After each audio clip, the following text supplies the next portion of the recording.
Monica's is also up and running. We're good. Cool. I'm about to say, who the fuck is Devin? Right?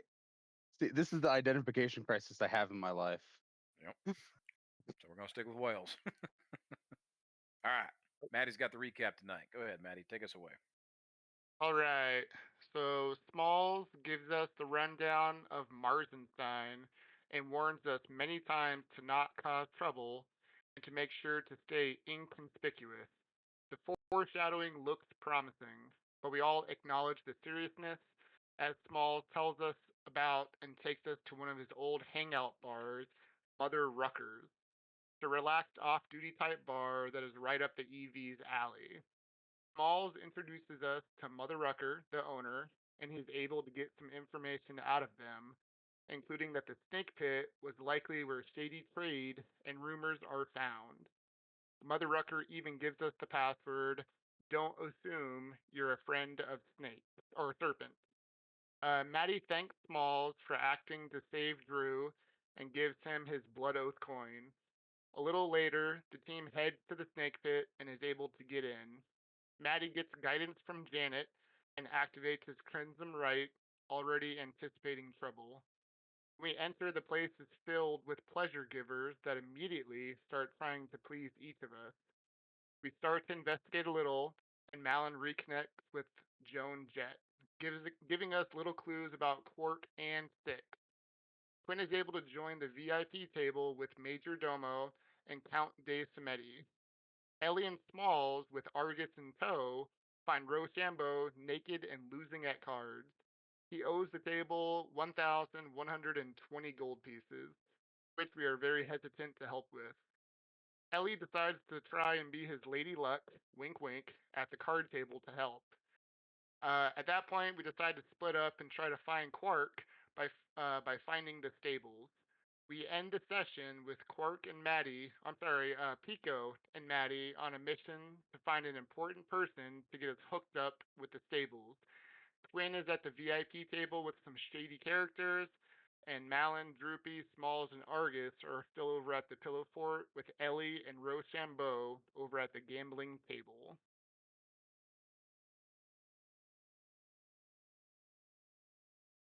All right. Hell yeah. Inspiration. All right. Anybody else have anything to add? Okay. Clarify for some newer listeners here, or some lurkers. The pleasure den, the snake pit, the serpent's den. It's been called many, many things. So all the people here working are of various races. There is anything and everything you could possibly imagine. In terms of what they refer to as the pleasure givers, they are anything and everything from sensual conversation to just hanging out. It's anything that people want here. But it's also above board. There does seem to be a health code system to this place. So anything over the top takes place behind closed doors, obviously. No one is forced into anything. No one is asked to do anything that they're not comfortable with here in this space. As much as a bawdy place as this is, it has class. It has standards. Rules, even. But that's the snake pit. And you guys are still exploring it. We got Pico and Maddie out, kind of out and about, making their way through the lively area of the dance hall here. Smalls, Argus, Puppy Drew, Malin, all hanging out back in the bungalow areas where you all kind of congregated the first time out. Quinn hanging out in the VIP section with Major Domo, Logain, and the Count De Simeti, brother to the recently departed Baron De Simeti, Polly, whose house party you were all at recently, where everybody in the household was killed the immediate following morning. And then you've got Ellie and the roguish, rakish Rochambeau hanging out in the gambling den, far corner of this place. Rocham is deeply in debt and has literally lost the shirt off his back, among everything else. But Ellie's decided to stick around and try and offer her Lady Luck to see if it can turn her around. And with that, we can either roll a d4 for those 4 groups, or somebody can volunteer to go first. Do the D4. Okay, let's do a d4. Or technically be initiative. Roll a d20 because yeah, and we can roll too many duplicates on a D4. So Quinn, and then somebody for Smalls group, and Ellie, and then somebody for Maddie and Pico between the two of you. Roll me a D20. Go ahead, Pico. You got this. If you want to roll it, Smalls, go ahead. Oh, I don't know where my dice is. All right, just a second. Yeah, I'm following Meat Mountain over there. Me too. I'm gonna put my chips away so I'm not crunching everybody's ear here. I sure hope that's the last one of those that I rolled. No. Destroy the chips, not us. I got a 3 with initiative, so 5. Wow. Oh, we're You got rolling for that one? initiative? Oh, I Yeah, didn't. I did it wrong. Let me roll again because that was lousy. Yeah, I got a 5. Guys, we don't need to spend a bunch of time on this. I just need to know who wants to go first. Okay, so I got a 22 for initiative. Okay. 11 for Smalls and group. Okay. Quinn, 5 what you for got? 17. 5 for Quinn? 5 for Quinn. Okay, so it goes Ellie, Smalls group, Quinn, 17. Okay, so we'll go 22. So we're gonna go Ellie, Pico, Maddie, Quinn, and then sorry, Quinn, you said you got the 5, right? Yep, I got the 5. So Quinn's going last. Okay. So with that, we shift down to the gambling den. Ellie, you are surrounded by various tables, roulettes, anything and everything here that people could bet on. They're taking bets on. There also seems to be some kind of like scry screen that's kind of like it's almost like a projection up on a wall, and it appears to be some kind of fight going on the screen that people are taking bets on. But you are focused here with Rosham at this high draw table. He is 1,120 approximate gold in the hole, and you've chosen to stay over here and help him out. Before we use the other two gamblers gambling at this table, there's only 3, Rosham and these other 2 players. One appears to be an Aasimar, which is kind of like they have like angelic blood to them, so they have very like traditional angel-like features, glowing eyes, bright blonde hair, tall, statuesque, the works. The other one's a Dragonborn, of which you've seen many of their type. This guy happens to be some kind of green Dragonborn. He's got these like frills flaying out on the side of his face, and these very horn-like appendages coming up at the top of his head. But he's a green Dragonborn. So you have an Aasimar and a Dragonborn you're up against here with these cards. What's going on? So do they have cards in their hands, or have No, they they're dealt yet? Getting ready to deal the next turn. All right, so I'm just gonna kind of lean over and whisper sweet nothings in Rosham's ear and say, well, how the hell did you get in here, and how the hell did you lose so much money? Yeah, this the little dark one, Six, he brought us in here. Just kind of told me to go behave myself, and I always seem to find a table. Sometimes luck is with me, sometimes it's not. You know Well, how it you've is. been unlucky because we found you in a cage because you said stuff went wrong. So how do you expect to do this? How do you expect to get out of it? The cards are cards, love. I don't know what you want me. Hey, so are we playing this or what? As the Yeah. Aasimar kind of pipes up. All right. So Ellie just puts her hands on Rosham's shoulders. The game's Hydro. Pretty simple. So we'll all draw, and highest card takes it.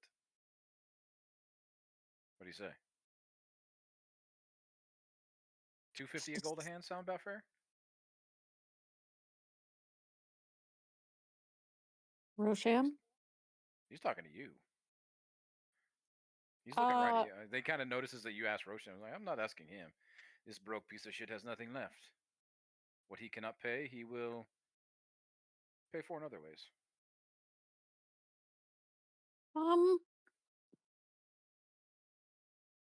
Sure.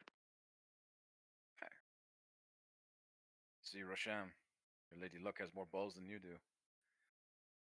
All right, let's deal. And they start tossing out the cards. Basically, it's a double card pool. You're just going to roll a d20.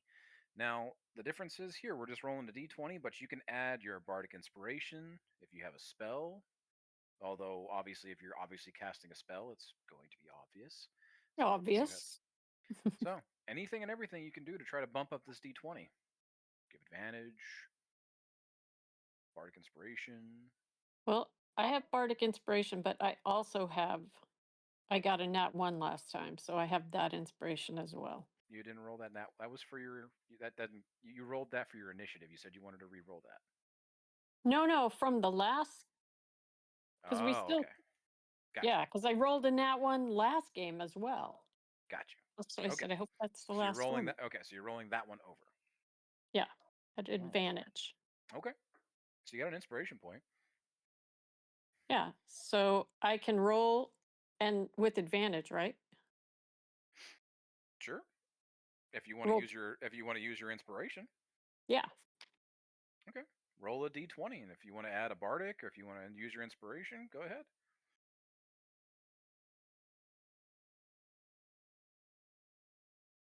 Go. That is a 19. Hmm. I'm gonna roll again just because. Actually, I'm gonna just use a bardic inspiration, roll a d6. Okay.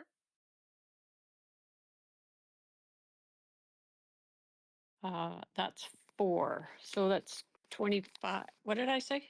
19, 23. Got 23. Mm-hmm. Very nice. Cards come up for the Asimar, 21. Cards for the Dragonborn come up 14. You take the hand. They slide about 250 gold worth of chips out of the center of the table, away from Rosham's debt. Nice. What's your story, Mm, little lady? I already know dipshit's tale here. Bullshit as it is. yeah, I'm just a traveler in a mercenary group. Just traveling with my group. You're a merc. Well, I'm one of a group. What group? Sorry, Uh, you don't exactly strike me as the merc type. Oh, well, is that a compliment? Absolutely. Thank you. I just we were just coming through town looking for uh stuff that we're selling. So we're He just asked what coming. group, lady. He didn't ask why you were in town. Chirps up the Dragonborn.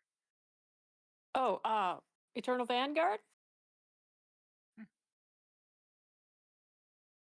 You ready for another hand? Sure. Same deal. Roll a d20. Remember to be marking off your inspirations if you're using them.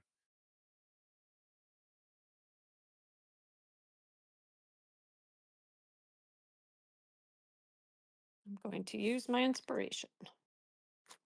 I didn't use it last time. That again is a 19. Okay. Can I also add a bardic?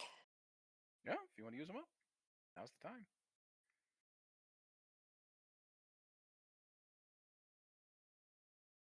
Uh, 21. Asimar walked away with a 15. Dragonborn walked away with a 17. Dragonborn Take- slides another 250 off the pot.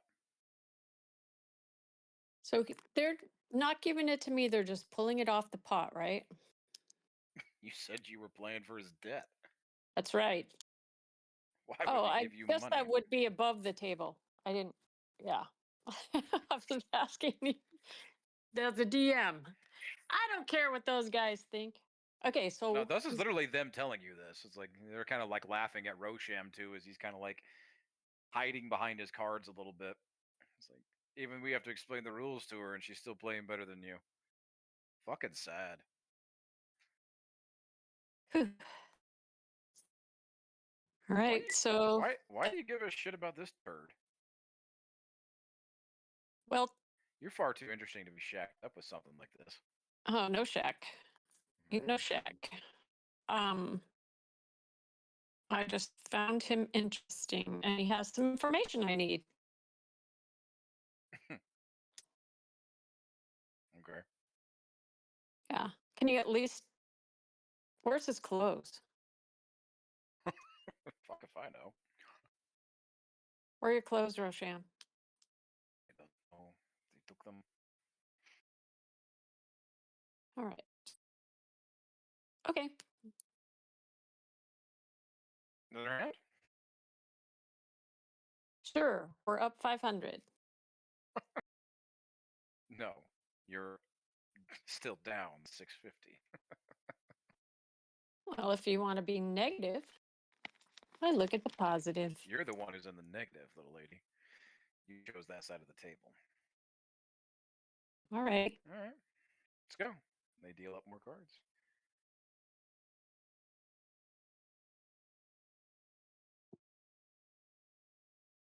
Roll a d20. If you want to continue adding your bars, I think that's your last one, right? Yep.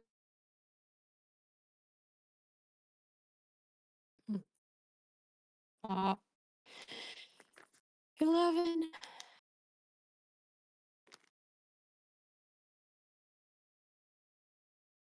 What'd you roll? 11. 11 altogether? All together. Asamar walked away with a 16. Dragonborn walked away with exactly 11. So they put another So they- 250 back in the pot. Right. You're pretty good. 2 out of 3 is not bad. Hmm. You're not that much of a lady luck, though, I gotta say. Well, apparently not. But I Tell you did what. win. Tell you two. what. Tell you what. Mhm. Let's make it interesting. Take his place. You play his next hand. All for nothing. All or nothing. He's worthless at this point, anyways. You win, debts are clear, and you can take your little prize. We win, you take his place. At least you're interesting. What do you say? I'm down. I'll try. Sure. Okay.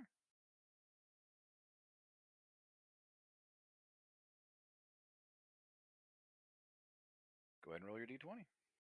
You're out of Bardics, right? Yep.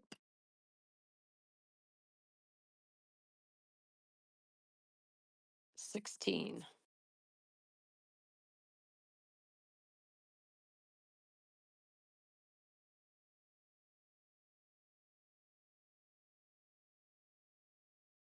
Dragonborn rolls an 11. Asamar rolls a 25. Oh.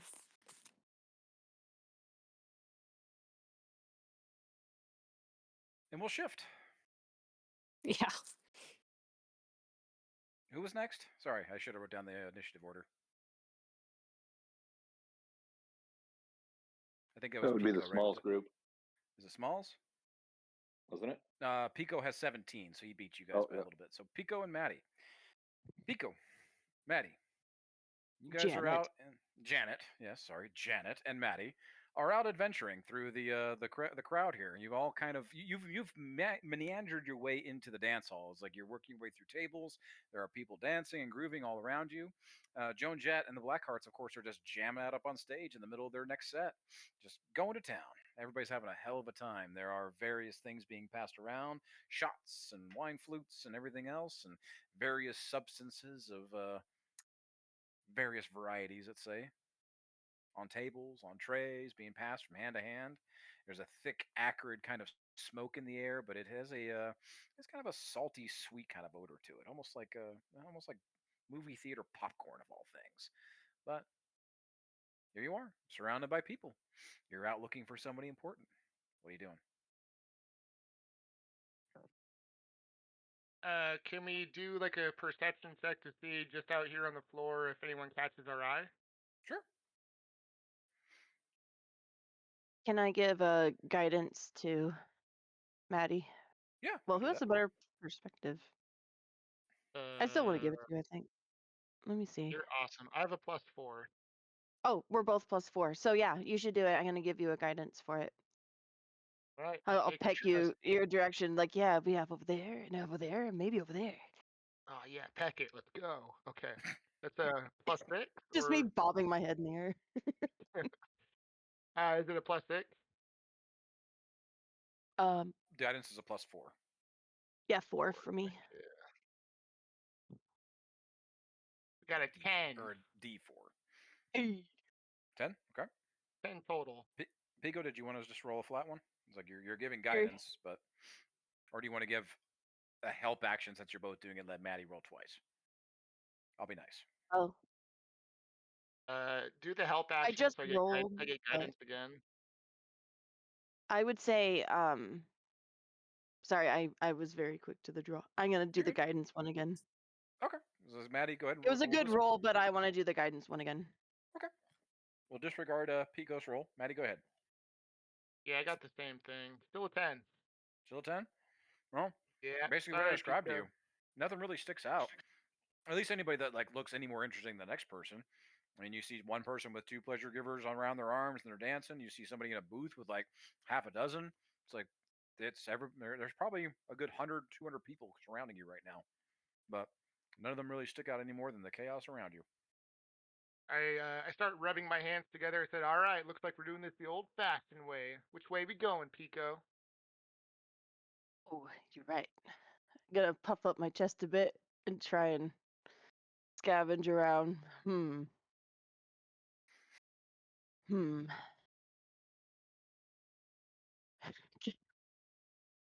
I have this urge.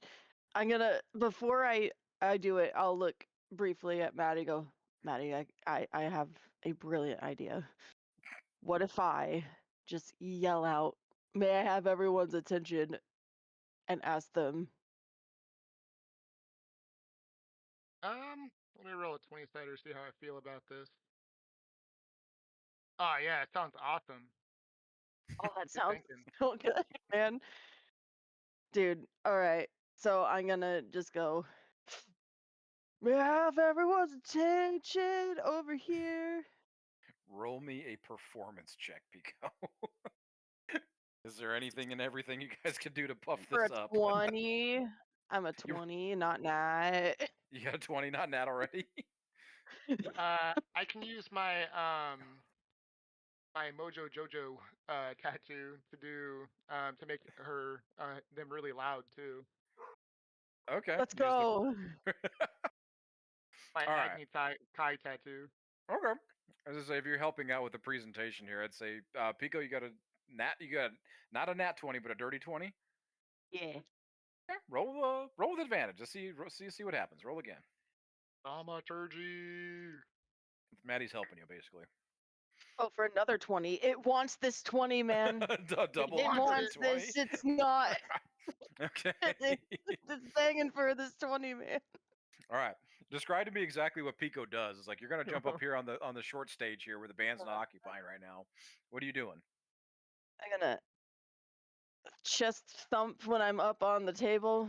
Gonna rooster crow this with the nice loving gesture towards Maddie. Let's do this. And so I'm gonna go, can I have everyone's attention? Na-na-na-na. A bunch of the crowd immediately shifts and you draw some attention from people, even the booth and stuff. People look up from what they were doing. You got on a dirty 20, you got the attention of definitely the immediate vicinity. The band kind of almost misses a beat and misses a moment, but they just kind of keep growing along or just moving along with you. Joan Jett does recognize the two of you, I'd say, and she kind of like continues with her set, but she lowers her voice just ever so slightly. Thank you. Thank you very much. And I'm looking at the band. I'm like, all right. Maddie, take it away. I'm like giving Pico like a rhythm, like a beat. Sure. Fine. Fine. Okay, I'll stay on the table. I want you. I'm like, Maddie, take it away. And you're like, Maddie's like, no. And I'm like, okay, fine. We are in need. A desperate need. A need of information. What information you ask? Intelligent information that pertains to us. Does anyone recognize this feather? And I'm gonna put up a feather of Quark. I start pointing around. Do you? Do over you? there, you Yeah. you recognize Oh, me? you You? looking? You looking I'm just suspicious. walking around, pointing at people. There's like a small group of gathered people that kind of like close to the stage. They're like they're thinking this is definitely some kind of show. So they're like, no, I don't recognize it. I don't recognize it. What's gonna happen next? And Oh. clapping their hands.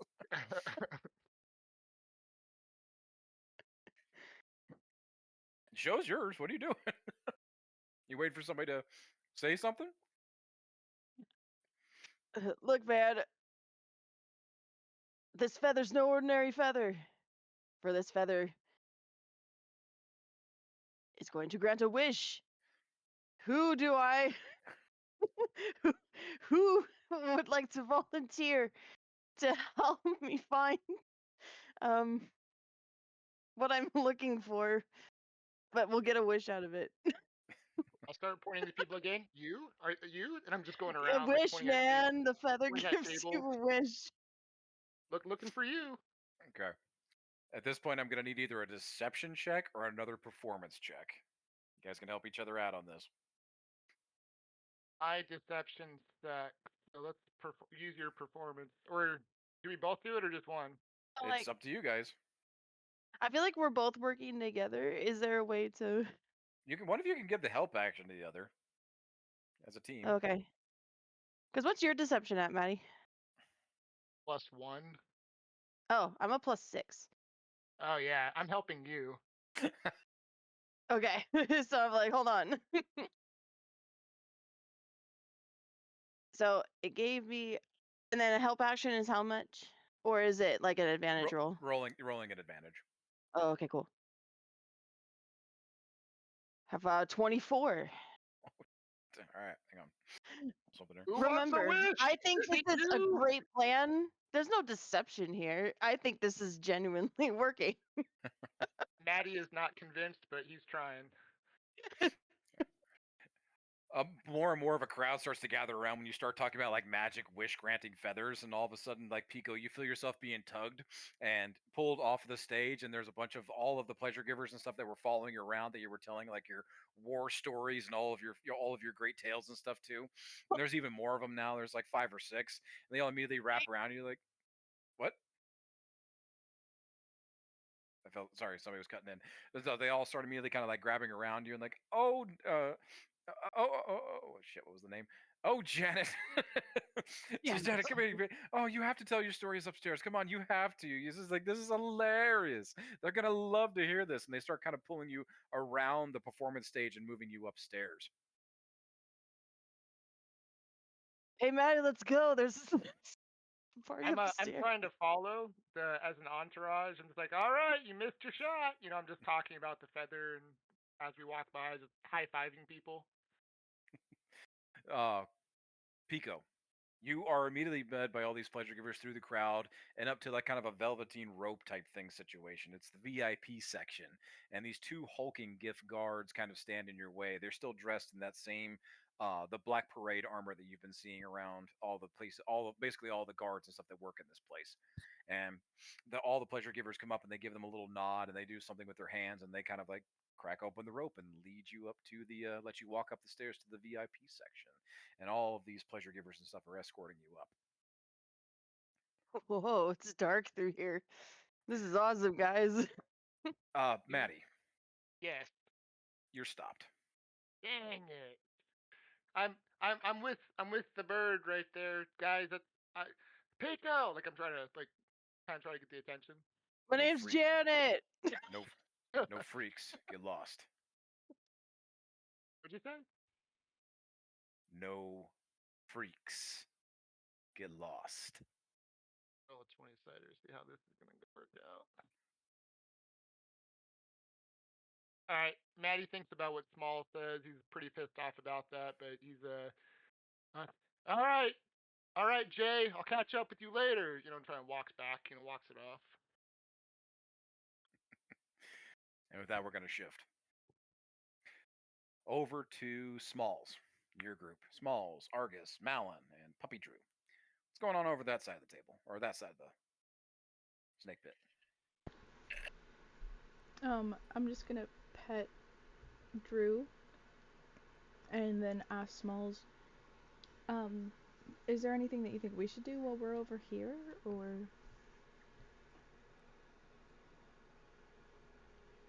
Well, that is the question, isn't it? Lord only knows what kind of trouble Janet and Maddie are getting into. Yeah. And I don't even want to consider what the hell Quinn is up to. But we need to get everybody back together to figure out if we want to try and bail out Rosham. Right. Would you say that Smalls and the table were able to notice Maddie and Janet and their little show over on the dance floor? I'm gonna say no. Most of the bungalows and stuff are covered, so at where you guys are at right now, you don't really have a great view of anything unless you leave the area. Okay. Okay. Probably wasn't very smart of us to let Pico go. Sorry, Janet go. Damn it, Janet. Yeah, Maddie's not the best at filtering bad ideas, but I do love him for that. All right. At this point, I guess we all need to figure out, do we all leave to try and track everybody down as a group? Or do we want, should I go looking? Or does somebody else want to go looking and try to pull everybody back here? I feel like if we were all to go all together, it would be better, in case something is happening, or does happen. Okay. I do That makes also sense. want to say real quick, I don't really like Rosham. Something about his voice is a little grating on me. I can understand that. I'm not exactly his biggest fan. I'm hoping he has information for us. That is the only reason I would consider bailing him out. I am hoping that he would have information as to where Quark may be, as to where Six ran off to. I am hoping he has some form of useful information. Right. And all in all, he did actually help us out. So I'm trying to give him a little bit of credit there. Okay. Well, if you think that that's the best course of action, then I say we help him. And if he doesn't have any useful information, I could just bite him. I like that idea. That would be fun to watch him writhe in pain. But first, does anybody have any idea where Quinn ran off to? Oh gosh, I'm trying to think. When I found Joan Jett, I think I saw Quinn heading up some stairs, but I was mostly just paying attention to Ellie and the music.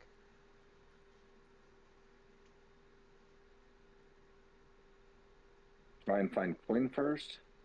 Or do we try and find... I know where I left Ellie. Right. She was going to stay there with Rosham. I have a fair amount of confidence they'll still be there. Of everybody, she would be the one to actually listen to instructions. Sure. Because she has that kind of history. More than I do, anyways. But I know that Rosham was in a shitload of trouble, and it's going to take more than a few minutes to bail him out of that. Right. So, what do you guys think? Quinn or Maddie and Janet? I feel like Maddie and Janet are more likely to cause issues, so we should probably find them first. I'm not saying you're wrong, but have you met Quinn? Hey, how many times have we had to fight Maddie? True. Okay, let's go see if we can find them. And with that, Smalls will kind of motion towards the whole table to like, all right, let's stay together and try to find Maddie and Janet. All right. I'll like Allie, you're gonna say shift. something? I'll shift Droopy a little bit, like more on my shoulder, kind of, while he's sleeping, as I get up. I am going to kind of stir and wake up. I'm immediately to go, oh, wait, shh, shh, shh, shh. And I will jump down to the ground and drop Wild Shape.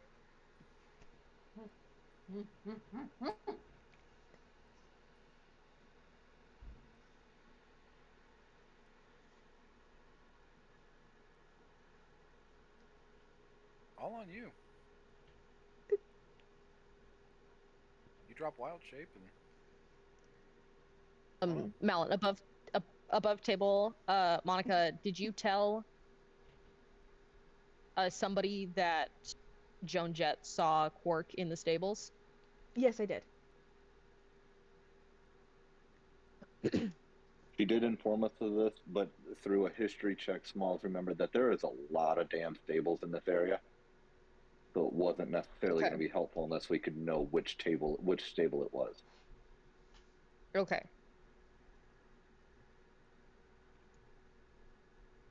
I'm gonna be staring at Drew and waiting for him to like move. wait a second. So okay, so that was above the table, Drew. You didn't actually say that as you. Okay. No. So, no. Clarifying. Thank you. Carry on. You dropped the Wild. Yep. So to confirm, Drew is actually Drew again? Smalls I'm didn't here. Look at Drew. Oh, how nice of you to join us again. Drew? Yeah,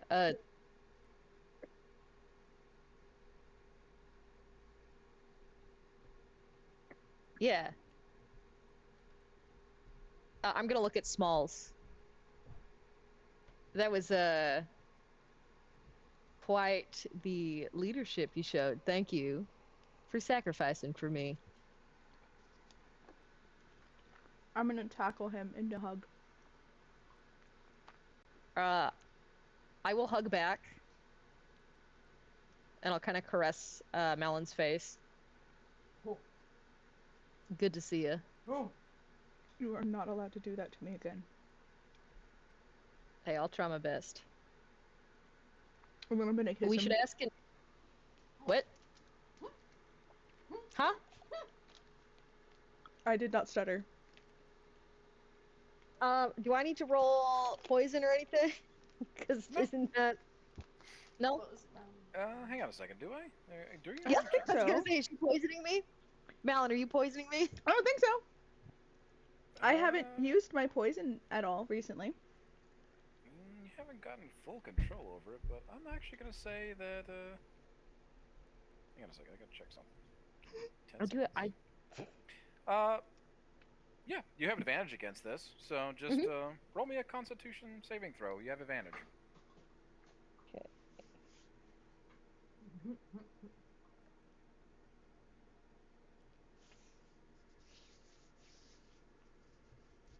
It's a 15.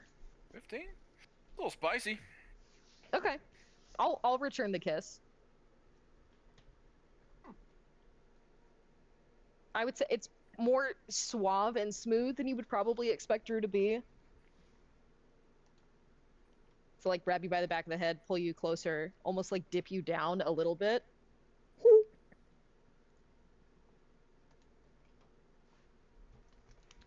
While they're kissing, Smalls is going to Smalls will have taken that compliment from Drew and just kind of rolled right past it, but he's going to look over at Argus. Are you still doing okay? Yes, Master. Smalls is going to visibly try not to roll his eyes and fail at not rolling his eyes. Above the table, Argus is very good at being a servitude piece of shit. Understand? That's what you were made for. Yep. All right. As Malin and Drew reunite and reignite. What else is going on here, guys? Yeah, after that, then I'll go ahead and like stand him up and be like, "Sorry, let's go get everybody don't together." apologize. We're good. Actually, before we do that, the bird, Janet, and Maddie, they're probably causing a distraction. Why don't we just ask an employee if there's a stable for this establishment?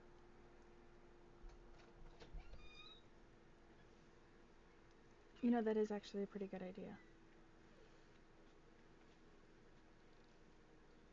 Smalls is gonna signal over the next nearest server and get their attention, like we were looking for drinks. One immediately I comes would over. like a and- drink. Yeah, one immediately comes over, like not even as soon as you raise your hand, and drops another bottle of whatever you guys have been drinking here while inside the bungalow. Would there be anything else, sir? Yeah, just wondering, is there a stable for this particular establishment Of course. anywhere nearby? Where would you say that be if we're trying to house something and I needed to bring it over there? Where is that in relation to here? Well, sir, we have private stables here at the establishment. Just please take your ticket stub over to the. And he kind of points in the general direction of kind of the southern, southeastern portion of the pleasure den. Just take your coat check number over there, sir. They'll allow you to gather your belongings. Understood. Thank you. Of course, sir. If there's anything else, please don't hesitate.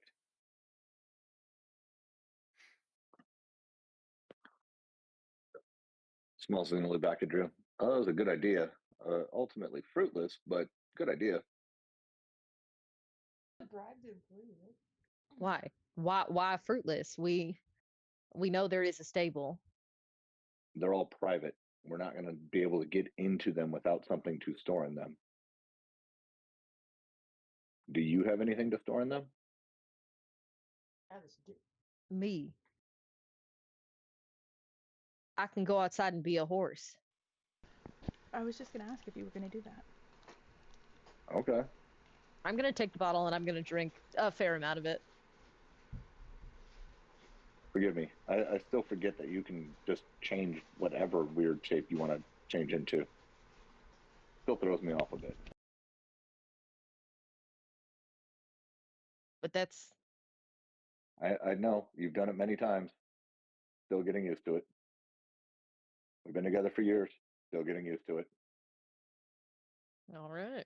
It feels like years, but it hasn't even been 1 year yet. Above the table, we actually did the math on this a little while ago. It's been about, give or take, 6 months that you guys have been together for the majority. Oh, okay. Maybe the time pass is different because he's so big. Time is definitely fucky in this world, so just above the table. I thought that'd be fun. Above the table, it's literally been years that we've been playing this game. Yeah, we've been playing the game for years. What, year 3 now? Almost 4? No, And Smalls is in dog we're years. We were playing for 2 years because we did the nerding and stuff like that after 1 year. So we're in 3 years. 6 months, 2 years. All right, back to it, yo. So, the immediate plan is as Drew is slamming back this bottle, Malin, Smalls, Argus, you guys are going to take him outside, transform him into a horse, and try to get into the stables? I believe our plan initially had been that we were going to go try and find Maddie and Janet. Okay, so what are you guys doing? Let them... I think we should let Maddie and Janet be a distraction.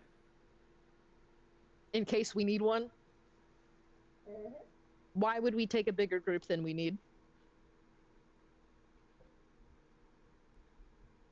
He does have a point. He does. I also worry about what kind of trouble those two will get into without supervision. You're worried about your girlfriend. I'm literally talking about Maddie and Janet. And you also were talking a lot about Quinn earlier too. I said Quinn can gonna handle end up in trouble, herself. too. Oh, she definitely can. Either way, I just don't want to end up taking damage some dumb shit she's doing. I do worry about leaving Janet alone for too long. The people seemed to like Janet. And your boyfriend seemed too uncomfortable to do anything. That is true, But- but with Janet. And you two just made out, so who gives a shit about any of this? I'm just trying to get us out of here alive. People are gonna kill us in a club. Yes. People would kill us in like nicer places too. And in this town and this club, yes.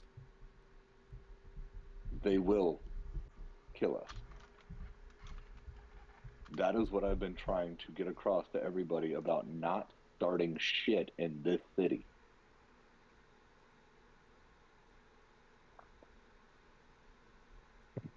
Okay. Yeah, I think I'll go with Smalls on this one.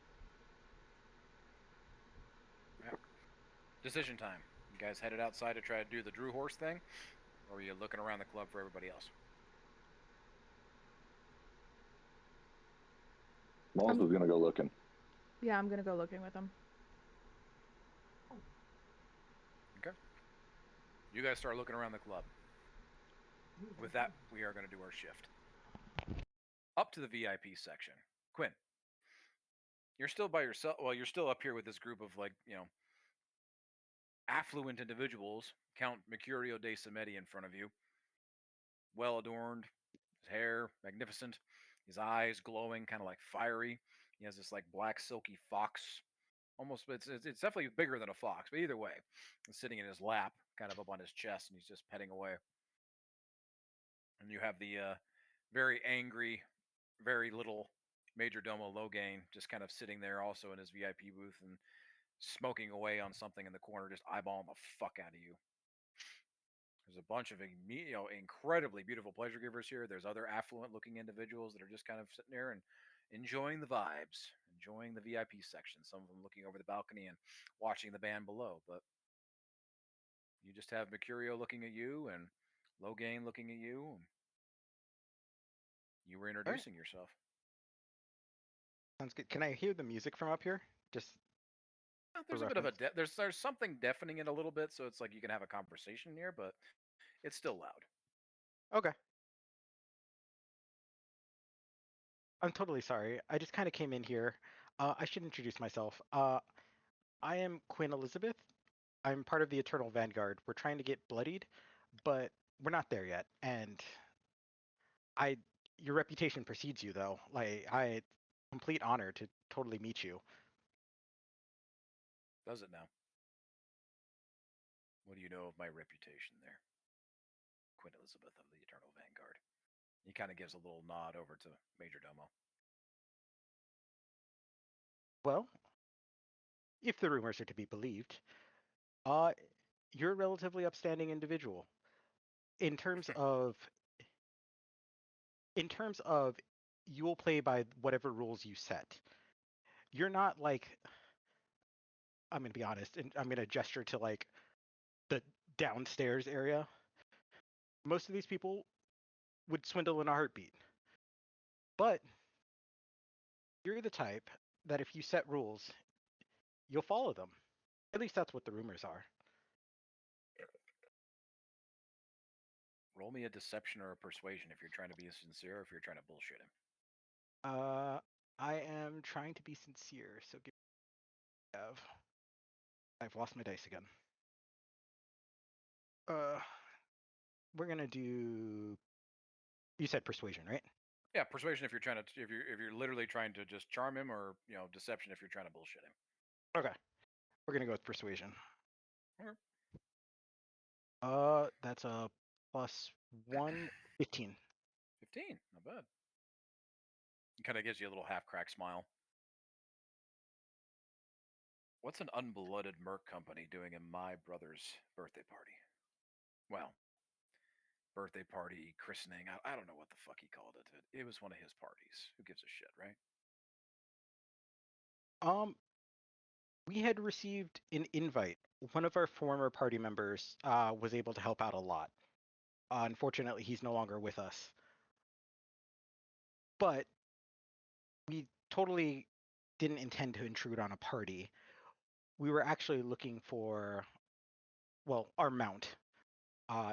It's a giant chicken. You were looking for your mount at my brother's party? Well,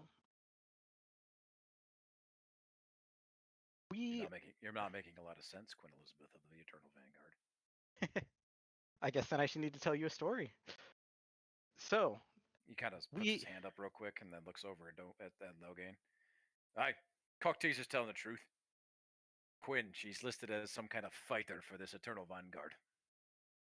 Fighter my ass. Totally true. I am not the greatest fighter. I have the shield, the shiny rock, and then an axe that I can barely use. So I'm not that great as a fighter, but I'm doing my best. My party, So you're telling me that the Eternal Vanguard is not that great of a mercenary company and I shouldn't hire you? they're very kind. I kind of fell into their lap. And she's gonna They're wink. A kind mercenary company. Yeah, that doesn't make sense to me either. Doesn't bode well for business either. As far as I can tell, they go around like helping people. That seems to be the most common thing they do. Anybody who has a plight, they're suddenly bleeding hearts for them. How well does that pay for you? I wish it paid better. She's gonna pull out 2 of the diamonds she has for Revivify. It's like I had to give up my most precious possessions just to try and keep these people around. The bitch is broke and she's a fucking cocktease, sir. Don't bother. Should I bother Quinn's gonna. with you? Okay. Quinn? Elizabeth? Of the Eternal Vanguard. I like how you say my name. It makes me feel important, but it might just because it's coming from an important individual. But my strongest asset is the ability to find information. And while this guy calls me a cocktease, I probably would have been a lot more receptive to him if he didn't try drugging me twice at the last event. Logain. Logain just kind of shrugs.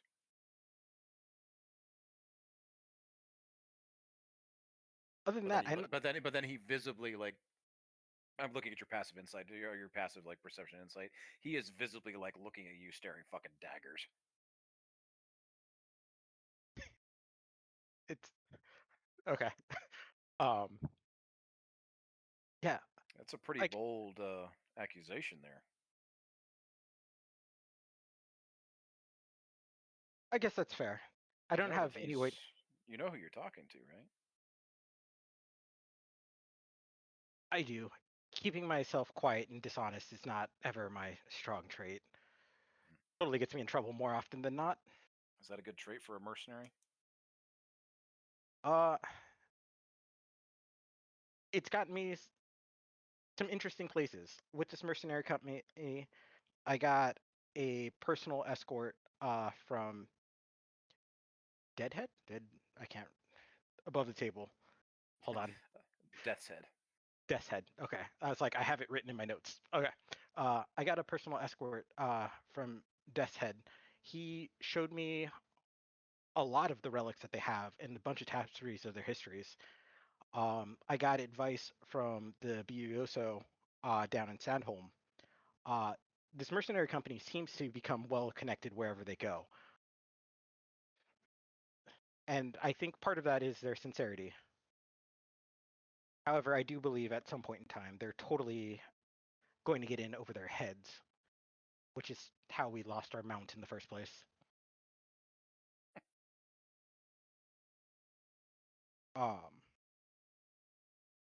But Rosalie, what's your passive perception real quick? Hang on, I clicked off your screen. Passive perception 17. You can hear Mojodomo kind of like muttering as you're telling all this shit, especially when you mention mount. He definitely says something to the terms of like mounting you. Since I heard him, I'm gonna chuckle a little bit, but I'm not gonna look his direction. With the music playing, I'm gonna take a moment and be like, "Oh, I love this song," and then I'm gonna turn my attention back to the count. But they're relatively good people. I don't know if they'll last long. They'll probably turn into a merchant's guild or something like that eventually. But for now, the idea is to get bloodied. I'm just hoping to be of help. Like I said, I'm basically worthless with an axe. Most people just look at me, and I'm gonna look over at Majordomo and just see a beautiful piece of meat. And I'm gonna accentuate all of my all of my assets. But I want to be more than that. I don't know. It's around this time that Pico comes clambering up the stairs, heralded by just a harem of like 5 or 6 pleasure givers, and they're all bringing him upstairs. Oh, Count, you absolutely have to meet this one too. And they plop Pico down kind of next to Quinn, with about 3 or 4 pleasure seekers in between you guys. But you're all Quinn's here on gonna this VIP couch kind of together. Quinn's gonna raise her eyebrow at Janet, and be very curious how Janet managed to get up here. He has the best story. Like the pleasure givers are calling him all going on. He has the best stories. You have to listen. It's amazing, and they immediately like start going in on all of the accoutrements and all of the little enjoyables that are on the center table here. And Pico, you have this debonair, like they just, all you've heard so far is he's called Count, and like I said, dark skin, well maintained, kind of like short dreadlock hair pulled back. He has these like fiery orange glowing eyes, and he has this giant black fox that's kind of like sitting up on his chest. He's just kind of like stroking back the fur, and he looks at you with this little coy smile, looking in your direction. And you also see like various members of they look different. The guards up here are very different than the guards downstairs. They're not in that black armor with the swirling eye skull signia. No, these guys are all in extremely fine armor, well polished, fancy pantaloon clothes, big hats, long feathers in it, massive weaponry, very, very fancy looking weaponry, very, very well off. And there's, of course, a very, very angry looking little gnome individual with a giant bushy beard and mustache sitting there. Not in armor, but another person along with various other well rich and appointed individuals. And again, a lot of pleasure givers up here that are extremely like extremely definitely the A group, I guess you could say. Well, thank you for summoning me. Don't want to, have a party ball by myself. You two know each other? He immediately clocks the look on your face, Quinn. Yes, Count. This is one of the newer members to the Vanguard, even newer than me. This is Janet. He is a very unique individual. He does have some fantastical stories, so I'm really interested at which one brought him up here. Yeah, I got Kinda gives- invited here. He gives another nod to Logain. Janet, huh? You're a member of the Eternal Vanguard, as our new friend Quinn here says? Well, I know of them. Quinn is And going to exasperatedly look at you like, really? oh fuck it, man. No, yeah, we're cool, man. Like this is all good. I just got led up here by a bunch of like beautiful people to even more beautiful people. So this is great. I have this feather and we're trying to get that information and clearly this is where I can get it. Right, Quinn? Yeah.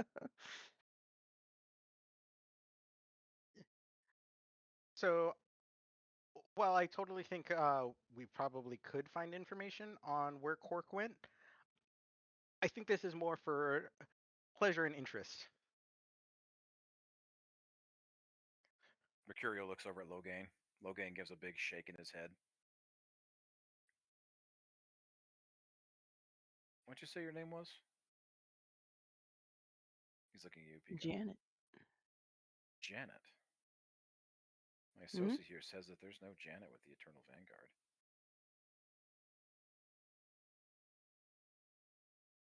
So, from my understanding, they're totally supposed to be recruited or something like that. I Mhm. wasn't paying attention, but I believe they told the guards that Janet is supposed to be recruited. I don't know if they're signing up for the military or they're. We did find them along the way. And she's got a shrug. Is that true, Janet? Are you looking to join the Marsenstein military? Away from your illustrious career as a merc with the Quinn's Eternal Vanguard?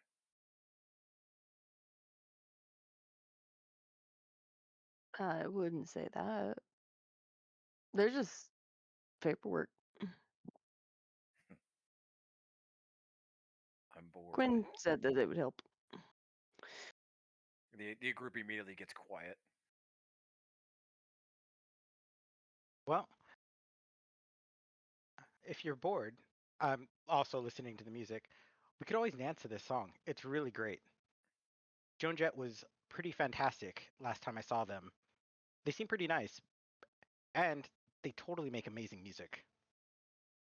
You want to dance for me, Quinn? The song is going to change in the background and be like, to this song? Absolutely.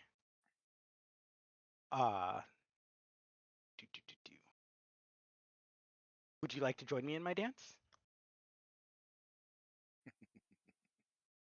No. Low That's a game, pity. Yeah, as long as he doesn't have two left feet, I think this will be it'll be nice and fun. There's no drinks to be had this time. She's gonna wink at Logain. You're right. This will be fun. He gets up, still holding the fox, and immediately everybody else around in like very, very quick unison follows behind all of his guards to come to attention. Come on, Queen Elizabeth of the Eternal Vanguard. You too. Janet. Let's dance. And they start making their way down the stairs of the VIP section. You all follow along? Of course. All right. Yo, Quinn, we're about to go dancing. It's gonna be sick. Quinn's Maddie, gonna just we're- side eye. Okay. Gwen, we do sorry, Maddie, we do a quick one around the group. So, Smalls, Argus, Malin, you guys kind of move away from the and Drew, you all move away from the bungalows, and you move towards the dance floor, kind of like congregating the most amount of people. I'd say that you definitely meet Maddie about halfway there. Maddie, what are you doing? What are you saying? What's going on, real quick there? I was backing off because of what Small does before, so I think I'm just kind of going back down and trying to see if I can find an important person. Okay. Smalls, Argus, Malin, Drew, anything on your guys' group? What are you doing? So you said we ran into Maddie, right? Yeah, I'd say you guys definitely bumped into each Yeah. other. Maddie, where is Janet? Went upstairs to the VIP room. They wouldn't let me in, and I was about to fight the guy, but thought about what you said, so yeah, upstairs. Okay. Well, thank you for not initiating a fight. Again, wrong place. They wouldn't let you in? Yeah, the guard at the door stopped me. He said I was a freak, and then that's where we ended it. Well, fuck him. He's an asshole. Yeah, that's what I thought too, man. Okay. So we have Janet up in the VIP area. Isn't that what didn't somebody say that's where Quinn went? I did say that I thought I saw her going upstairs. Okay, so they're both up there. Oh, Quinn's up there too? Oh shit. I mean, safe to assume. Okay, and we already know that they won't let Maddie up. Which means they probably won't let me up either. That was kind of my thought. Malin, Maddie, do you guys want to go to the card table and try and put eyes on Rosham and Ellie? Make sure that they're still there. Yeah. I thought we were looking for like how to get the stables with Clark. Like, what's going on? Well, Drew had a good idea. Drew had a great idea as far as getting into the stables. Which also. Now that, by the way, Drew's actually Drew again. Yeah. What? And he's you and I are gonna point over his shoulder. So what we're gonna do is you and I are gonna go over back to the table and then go find Ellie. Just to verify, Drew, did you come with them or are you still back there? I would say I followed them part way because I wanted to like see what the rest of the place looked like. So I'm probably in like this section of the dance floor, but I'm at the bar and I'm getting another drink. All right. When I'm looking around to see if I can find Drew Puppy. I'm not going. puppy, buddy. Oh, Yeah, Drew's not a puppy anymore. Drew's Drew. he's looking I'm for the trying to look- puppy can I- though. Looking for the puppy. Woof. I'm just gonna come on, Maddie. I'll take you to him, and I'll like take him by the hand and lead him over to towards Drew.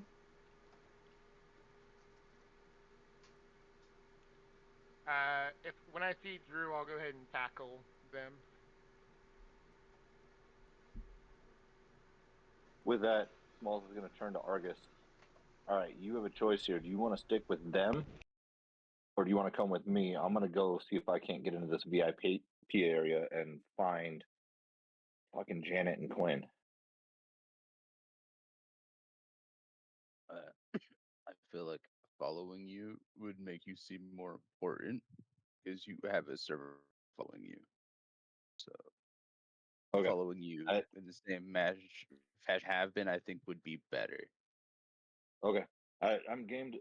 Trust me, I'd love to have you with me just in case some shit pops off. But What I wanted to was make sure. thinking, because I Shit. wouldn't be out of weirdness there. Everyone's already seen you with me, so Well, and just wanted to make sure I gave you the option, man. Let's go see what we can find. So Smalls and Argus are going to continue towards the VIP area and see if we can't finagle our way back there. All right. Also We got going Smalls to and Argus use, making their way north. try go ahead, Ar. stealth on my right arm that's kind of fleshy to make it look like normal server knot. What are you trying to use? I'm gonna use the spell disguise self. Oh, okay. Yeah, I'd say that easily works on an area that's at an area of that Just space. to kind of, yeah, just using it to kind of just replicate the same of my left over to the right, pretty much. Cool. No problem. You guys start Since making they your way call up towards Maddie a the freak. the elevated section of the club. Real quick, we're gonna resolve this. Maddie, you immediately dash over, seeing Drew is no longer Drew Puppy and is in fact Drew again. Drew, somebody is immediately running up behind you, and you definitely pick up on that. So, Maddie, if you're trying to tackle Drew, I'm gonna want an opposed athletics check here. Yeah, Yeah, I was gonna say, can I tell that it's Maddie, or is Maddie just running up? In the moment, Maddie's pretty quick. I'm gonna say in the moment, you just know somebody's running up on you. Okay. And I tackle the shit out of Drew. Well, yeah, if he's tackling me from behind, I'm gonna try to grab him and pull him over my shoulder. Let's do it. Opposed athletics. Is it opposed grapple? Yeah, this is a grapple check. All right, perfect. So I just roll athletics. Yes, and you can use some of those d6s that we talked about if you really want to. Does guidance work on this as well? I think guidance works on any skill check, if I remember correctly. Yeah, that's what I thought too. You can guidance yourself, I believe, right? Can you? Yeah, it's concentration, so I think so. Well, the I think you guidance was from before. How long have we been in the club? Between since Pico left you, maybe 10 minutes. Yeah. Oh, never mind. I don't think it lasts that long. Just kidding. I think it's only a minute, unless you're maintaining or doing it again. Yeah, just kidding. I don't have that at all. So I have 21. 21, not bad.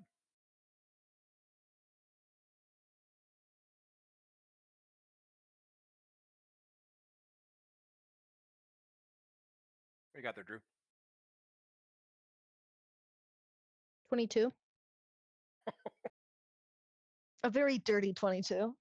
Dirty 22. Hey, beat it. Okay, you take it from here. You describe to me when the unknown assailant comes up behind you and attempts to tackle you. What are you doing? You win.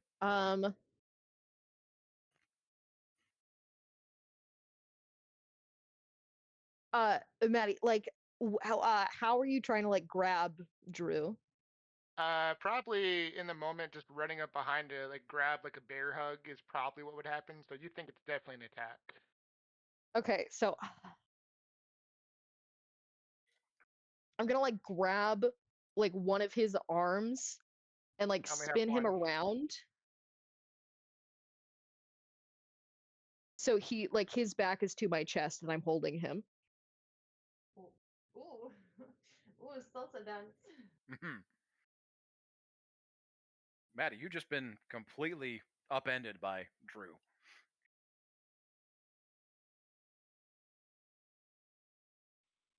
So I'm being held in the air by my one arm. Is that what's going on? No. I spun you around and you are now your back is pressed against my chest. Okay, I'm gonna try and turn with another opposed athletic or grapple then.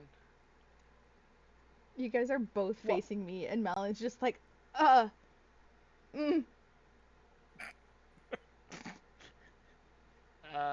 16.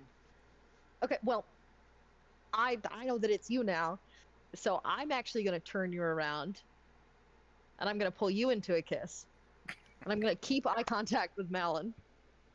Oh, So are you going to oppose that, Maddie? Probably some blood comes out from my nose as it hits you. Okay, gross, nasty. And then How is that? with his one good arm, he's gonna just hug the shit out of you. Okay. African kiss. Yeah, are you returning the kiss or are you pulling away? I need actually- We need answers. I think he would probably return it. Yeah, he is super into it right now. He's like, yeah, let's just start crying. Okay. Okay. Malin, Yeah, I'll let you go. I was like, real quick before we do the shift, Malin, what's going through Malin's head right now? Holy shit, I wasn't expecting him to kiss him back. Cool. With that, we're gonna shift real quick down to Ellie. Ellie, you've just lost at the high card pool here. They said double or nothing.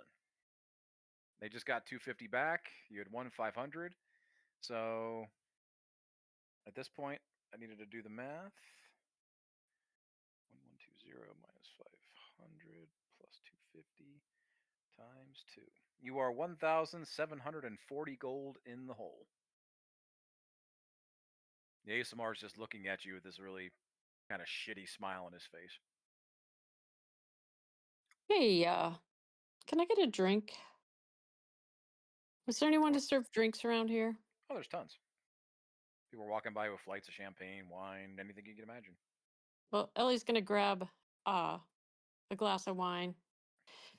So, boys, what does this mean? You belong to us. As in, As in, you belong to us. as in, Rosham, you're free to go. Rosham kind of picks himself up and looks around, like he looks at you real quick, and he has like this really defeated look on his face. and then he Ellie walks- just and then he walks puts away. her eyes at him. You know, and she's gonna message him. You know, you could help me out here. I'm going to try. I'm going to go to help. And he keeps walking, like briskly. So Ellie messages, coward. She's so pissed off. And you're left with this Dragonborn and this ASMR, and their group of friends all surrounding this table. So, Ellie, of the Eternal Vanguard, Mm-hmm. let's talk business. Okay. And we're going to shift. Oh shit. All that for okay. I need a quick decision as like all of this is kind of happening simultaneously. I'm going to say around the time that the situation with the bar, that Malin, Maddie, and Drew are going on, Quinn and Pico are upstairs. Smalls and Argus are moving their way up the stairs towards the VIP section. They're moving. You can see the velveteen kind of area blockaded off to the side there. It's elevated kind of viewing platform above the stage. Malin, roll me a perception real quick.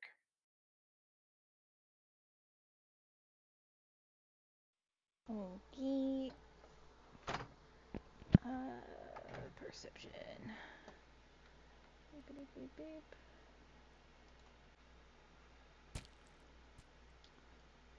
That is a 7. 7. My passive perception is a 12, though. Just saying. 12. Even our 12. Unfortunately, you are not picking up on what I wanted you to see here. So Rat. we are shifting back up to the VIP section.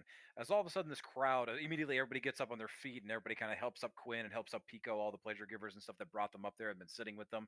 They help you guys up and they start walking you guys down the stairs and you're moving past all this stuff. A bunch of the guards pick up and they start moving. Don't move too far, just kind of around the corner there. And you walk up to this. There's this giant. It's like you guys are moving on to a second stage. It's kind of that wooden platform there at the very, very northern part of the map there, and you guys walk up into this elevated platform, and there's this giant red set of curtains, and these two just massive hulking gift guards, these hippo-like people, and they are donned in the same black armor with the swirling skulled eyes as all the other guards in this place. Count Mercurio de Samedi is leading the pack. There's all these these people are shouting and giggling. It's like these like little words of glee. Quinn, you clock that Major Domo Loghain is still staring fucking daggers at you, and Mercurio de Samedi moves. He's kind of like smiles, and with a little wave of his hand, the guards, these two giant gift guards, immediately part these giant red curtains. As you all begin to walk in here, crowd of you. Quinn, actually, I'm going to say Pico. Oh, no, sorry, Quinn, you're going first. You are immediately splashed across the face with a little bit of streak of hot red blood. Oh. You guys move past these curtains, and the club itself is a big space, but all of a sudden you move inside here. It's like a couple of you actually got inside the back of Argus's wagon back in the day, and it's like magically it feels like a space this size shouldn't exist in a space that you were just in or you felt like you were walking into. It's massive. Fresh spray of hot blood across Quinn's face hits a couple other people as most everybody just kind of like laughs and glees and like starts getting even more excited. You guys are in the presence of a massive fighting pit. It's encased in razor wire, spikes, barbs, mounted weapons, even skulls. It's kind of literally down in a pit. Surrounding all the way around you are these shouting, screaming fight fans. You hear the dull roar against this blood-hungry crowd as these people are all seated on these like velvety cushioned chairs and benches, all looking downward at the spectacle of you guys as you kind of move in and around. There's two guys down here just going to fucking town on each other. No weapons or anything. They're just beating the living shit out of each other. Every once in a while, though, as you guys walk by, somebody throws something into the ring or they pull something off of a wall. There are weapons mounted here, all kinds of other things, and they just start literally trying to kill each other in here. This is a gladiator arena for all intents and purposes. Pico, I'm going to say you specifically clock that one of these guys fighting doesn't look like a gladiator. This person's in terrible shape. They are struggling to even stay on their feet, and they're fighting against somebody that also doesn't exactly look like a professional fighter by any means, but these guys are fighting for blood. There's the hum of bets and challenges and competitions, like all these people just like shouting and just eating all this shit up, and you guys are following along behind the count as he kind of leads yourself over and comes over to another little elevated platform and a set of stairs and stuff that leads up, and he stops and turns around and goes, "Oh, sorry, Quinn, Elizabeth, dance floor's down there," and he points to the fight arena. You did accuse my compatriot of a very serious crime. I think he has the right to defend himself, don't you? Quinn's gonna smile a little bit. Totally fair. I did say I was a shit warrior, though. That's unfortunate. I was hoping for a show. I hate being bored. He turns around and starts making his way up there, followed by his compatriot of guards, or cadre of guards. And Domo's just kind of looking at you, tapping his foot. All right, cocktease. Says you're a fighter. Let's go fucking find out. And he starts walking his way down the platform to kind of a presentation area. Looks like a prep area. It's kind of covered. And he makes his way down there. Oh, Slap Quinn on the Wicked. back for guidance real quick. Go. What are you gonna say, Quinn? It's like, are there totally rules or like something I need to know? Oh, I suppose I should tell you, you'll need a second. So bring your fucking bird friend, Nancy or whatever the fuck his name is, and he walks his way down. Well, guess we're totally doing this together, Janet. This is gonna be so much fun. It's gonna be polka or twist. It's gonna be pretty cool. Can I like slap your back with a guidance, man? All right, look, let's buff up, pump up. Let's do this. Drop. Go ahead. Hold on, I can't see the. Oh, this is our arena. Basically, It's like a baseball field. big. Like I said, imagine something like that, except it's like something more Mad Max Thunderdome. It's completely Oh, okay. encased in kind of a large strike, like bunch of spikes and stuff like that are protruding over, razor wire. As you all are kind of like looking around the space here and you were moving your way towards there, the design of this thing is as much to equally keep onlookers out and participants inside. Do we get to keep our equipment when we go in? You'll find out. You make your way down to the viewing platform. Sounds like we're gonna have a blast. Let's do All right. this. Janet, I'm going to we give totally an got opportunity. I'm going to give an opportunity while all that was going on. I need a perception check from basically Smalls and Argus. You guys were making your way towards there. This was a big crowd. I want to see if you kind of clock Quinn and Pico through the crowd.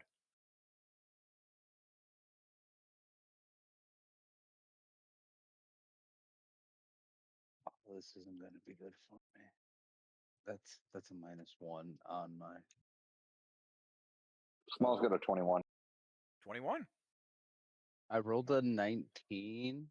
Oh. But that's a nat 20. So. Oh shit. Because Okay. I have a -1 because of my wisdom modifier. True. Well, definitely on the nat 20, I'm going to honor it, and plus a 21. Yeah, you guys immediately, as you're kind of making your way up the stairs, just not too long before departing from Maddie and Malin and Drew, you guys are walking up as Count Mercury and the rest of the group are walking down and are already kind of making their way through the giant velveteen curtains to the fight pit. You easily clock Quinn and Pico among that group. It's 20/20 vision. Smalls is going to look back at Argus, kind of motion, hey, let's go, and try to follow. One of the gift guards looks at you as part of the entourage, looks at you, looks at Argus, looks back at you, kind of has this like puzzled look on his face.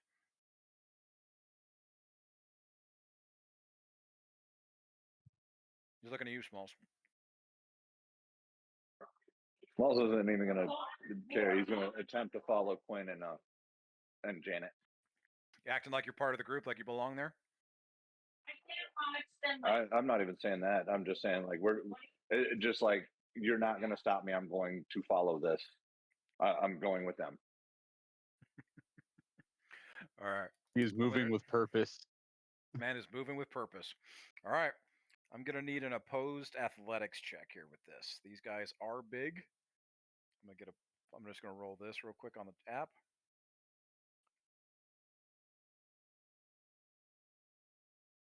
All right. Where'd you go? Give me your app. They get a +8 to this. 18. Argus, any chance you can give me some help action on that one? I rolled and it was not good.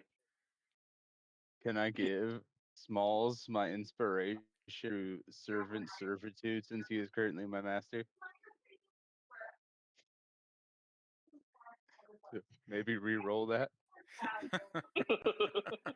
Since you guys have been working in tandem, okay, I'll let you give up your inspiration. You can re-roll one time.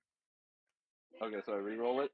Yep, I'll That's honor good. the partnership. Plus, you did get a nat 20 earlier, so That's good because I got a total of 12. I have a +7 to my athletics. So you got 12 altogether. Yeah, there we go. 19. 19. All right. You muscle your way past, kind of like you're not even trying to blend in with the group. You were just immediately following behind Quinn. but one of these gift guys immediately comes over and grabs you by the shoulder and like turns you around. This guy's got a good foot and probably he's a gift. He's like a hippo person. He's got hundreds of pounds on you. He immediately spins you around, and you fell on your left and your right behind you. Two more guards, not gift. They're not giant people, but they are these black armored individuals with the theater masks. They move very quickly, very silently, and they are now flanking you on either side.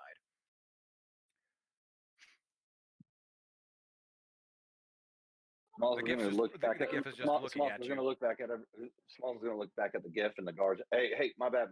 Not trying to fight. I apologize. Those two are part of our group, and it looks like they're headed off with a lot of people that look like they want to kick their ass. I want to try and de-escalate the situation. Smalls, with your perception check earlier, I'm going to honor this too. You look up at the GIF. One of his eyes is moving. It seems it's not a natural eye by any means. Something seems to be kind of like spinning inside of his eye socket as he's looking down at you. All of a sudden, he lets go of your shoulder and he puts another hand up to his ear. And just a couple of seconds pass by. It seems like he's listening to somebody, and something is looking through the eye. And he kind of just gives you a head nod and lets you pass by. Thank you. Appreciate it. Again, I apologize. Was not trying to fight with you guys. He's not like trying to cause trouble. Halfway even through your sentence, he's already turned back around, is moving the velveteen curtain back in place. Sweet. Smalls turns and goes. All right. In that time, though, Quinn has moved down into the presentation area for the fight. And with that, we're going to go ahead and take our break right there. So everybody, use the bathroom, refill your drinks, grab your snacks, and we're going to come back and we're going to see where this goes. Good timing because this playoff game just got really intense. Let's take a 10-minute break. Let's come back at it's 8:04 my time, so 8:15 at the latest. Sounds good. 8:15.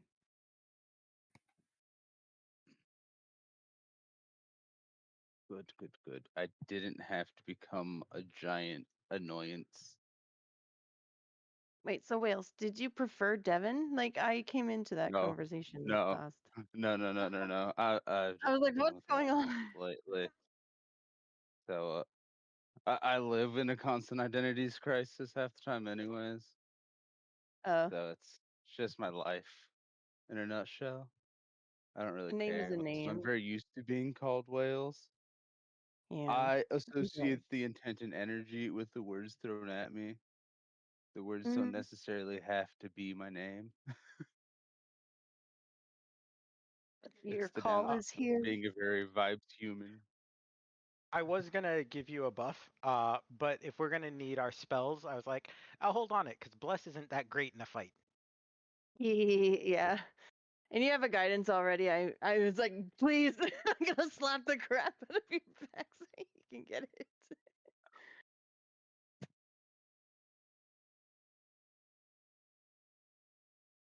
The goal.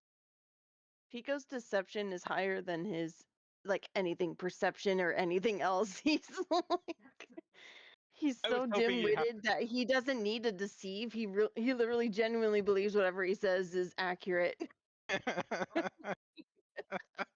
Oh, so It's does like, it yeah, really this have is the truth. proficiency with card playing? Yeah. I love it. Okay. So maybe she could have been rolling at advantage. Since Just like she's been Drum, playing anything cards. he thought was truth. So anything Pico says is truth. Yep. I The love Drew It's it. is my now truth. ally? It's like, yeah, I'm not deceiving you. This is what I think this is. What? I believe. Everything you say is true, remember? Oh, sure. Sure. That's so much responsibility. I cannot wait to meet fake Drew. What do you mean fake Drew? Oh my Drew god. drinks. Our Drew doesn't You are gonna- drink. You Drew are has going. drank several times. You are going to have to beat my +7 insight check to prove that you're Drew. But you have to do something. Rolls a suspicious nat for me first. one. Yeah, right. and still wins. And you're like, well, yep, that's definitely Drew. That was definitely weird enough to be Drew. Right? I'm just gonna eat a guy. What are you talking about? Anybody Would be can do weird enough that. to be Drew. I mean, Literally, Queen's we would see literal- you like ripping off a limb, and we'd be like, "Oh, that's our Drew." Quinn's gonna be like, literally anyone can do that, and point to Malin.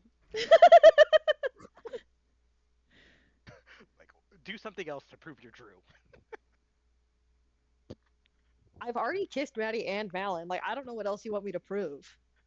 Anyone can do Then that. just She's gonna Quaff point at Savant can do Ellie. that. Just point at yourself, Quinn. I haven't kissed anybody yet. That's fair. But we could change that. You could pull them. We could. That is Drew's now goal. Yeah. It's just kiss everyone in the party. Maybe death just gave me new confidence. Have you guys considered that? I don't know. You seem almost No. angry now. Yeah. You seemed I just- quite I don't- hostile at Sam's or at Small's suggestion. I mean, I'm into it. What suggestion? Oh, you that mean his were- bad plan? Yeah, you seemed a little hostile there. Hostile. A little angry. Guys, I little- have been wanting a to little fight this little perturbed. short midget. Like, I'm so excited for this. Oh, I know. Quinn, if you don't fucking obliterate that guy. I am so curious how this is gonna play out because I'm can't trying to wait. decide Not- whether or not I want. Not well. That's okay. That's okay. I take half damage. Pico takes half damage. Smalls earlier. I don't want to end up having to take damage randomly. Well, he should have thought of that before they got married. Right. You know, I think I had a handle on that until Pico showed up.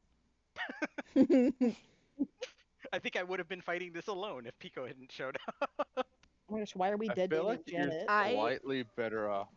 I have a Now that theory there's that they like had been everything. intending this entire time and were like purposefully looking for somebody else that was working with you to be your second. That's pretty. I'm pretty okay with that. Just Guys, 'cause I'm it's scared easier for to kill Ellie. you than take you back to the church. I am Yeah, also right, very you worried guys- about Ellie. You guys do need to rescue Ellie. I'm skirt. I'm much more scared for Ellie than I am for the fact that I'm gonna smash a dwarf's Yeah. face in. Yeah, obliterate this guy. Oh But shit. we don't know Hold on. that as characters. That's- Oh, me as a Right character, now, I'm not scared for Ellie. After you but guys are me as a done making player- out, then we can Oh, go we're look already for done. Ellie. I'm sure Maddie can't handle that much PDA. No, the moment that you pull away, Maddie's gonna be blushing like crazy. Maddie said, "Ooh." He said, "Ooh, baby." Ooh, he said, ooh. Does I that don't make have sense? spells. Oh god, I don't have spells. Wait, what do you mean you don't have spells? I didn't have my spells prepared. I forgot. I have like 4 spells I that was I like- need. I was like, what the fuck do you mean? Those are bad words you're saying. I've got 5 minutes. It's all good. Well, I believe in you. Just make it powerful. I feel like that's a Quinn thing to do. Be like, oh guys, wait, I'm gonna go down the stairs. I need to make sure that my spell slots are in check. Okay. Don't at me or come at me. It's gonna happen. A girl has to be prepared. Yeah, a girl has to be prepared. John, Quinn is not following any of the hot girl party safety rules.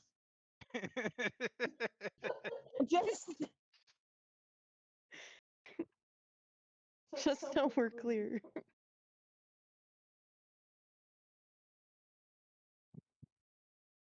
You have not only gone to a second but a third location with strangers.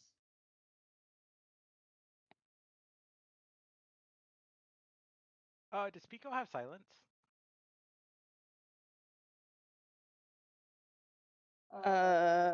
No, I don't think so. Plus, yeah, I don't have that. No worries, no worries. What are you? That's a spell I've never seen before. Ooh. Oh, what is it? Your spells are supposed to be prepped before the session. Thank you. No. Yes, correct. Mm-hmm. I totally had like 6 of my 9 or 12 slots filled because I forgot to do it last time. Uh-huh. Sounds like a you problem. It does. Quinn is going down the stairs. It's fine. Quinn is going down her stairs ferociously reading. You got 3 minutes to have them set. Yep, nope. I should have them set by then. I'm just running into. I feel what are happy enough you? with this. I thought of a really fun character idea. A Warforged druid that's made out of vines and wood. Hell yeah. So it just literally shifts the vines into the Pinocchio. shape. Or an ent. A giant puppet. And Name would be Pinocchio. Kran. Or Kran, He's a little wooden boy. which is Gaelic I like- for tree. So I like Mhm. Crom. Crann. Reminds me of Conan. I was thinking of taking a couple levels in Artificer, going with Battlesmith, so it could have the Steel Defender, but also be made out of plants and vines. Yep. I'd Be allow like a little baby offspring. So There when is a he there is a dies, it takes over. Oh yeah. Sure. There is a new druid class that came out recently in one of the books we got. It's like a sentinel of the forest or something like that.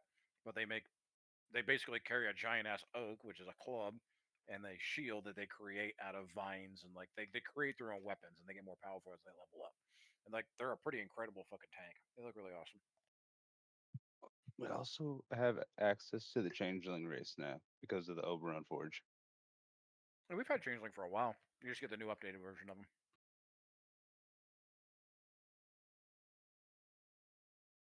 I've had a couple Changeling NPCs, so we've had them. They're very fun. All right. Wait, you can play as Changeling in this game? Yeah. Cool. I think we have like 60 races to choose from or something at this point. It's fucking crazy. We have a lot of races. Yeah. I've shared every book, so it's like there's very few things that I say are off limits only because of like I guess you could say lore. Or like we'd have to talk about how to make it fit into the world, but I really don't limit too much. All right. I've locked in what I think I have, but most of the things I wanted to have, I already had because I know them innately. Cool. So,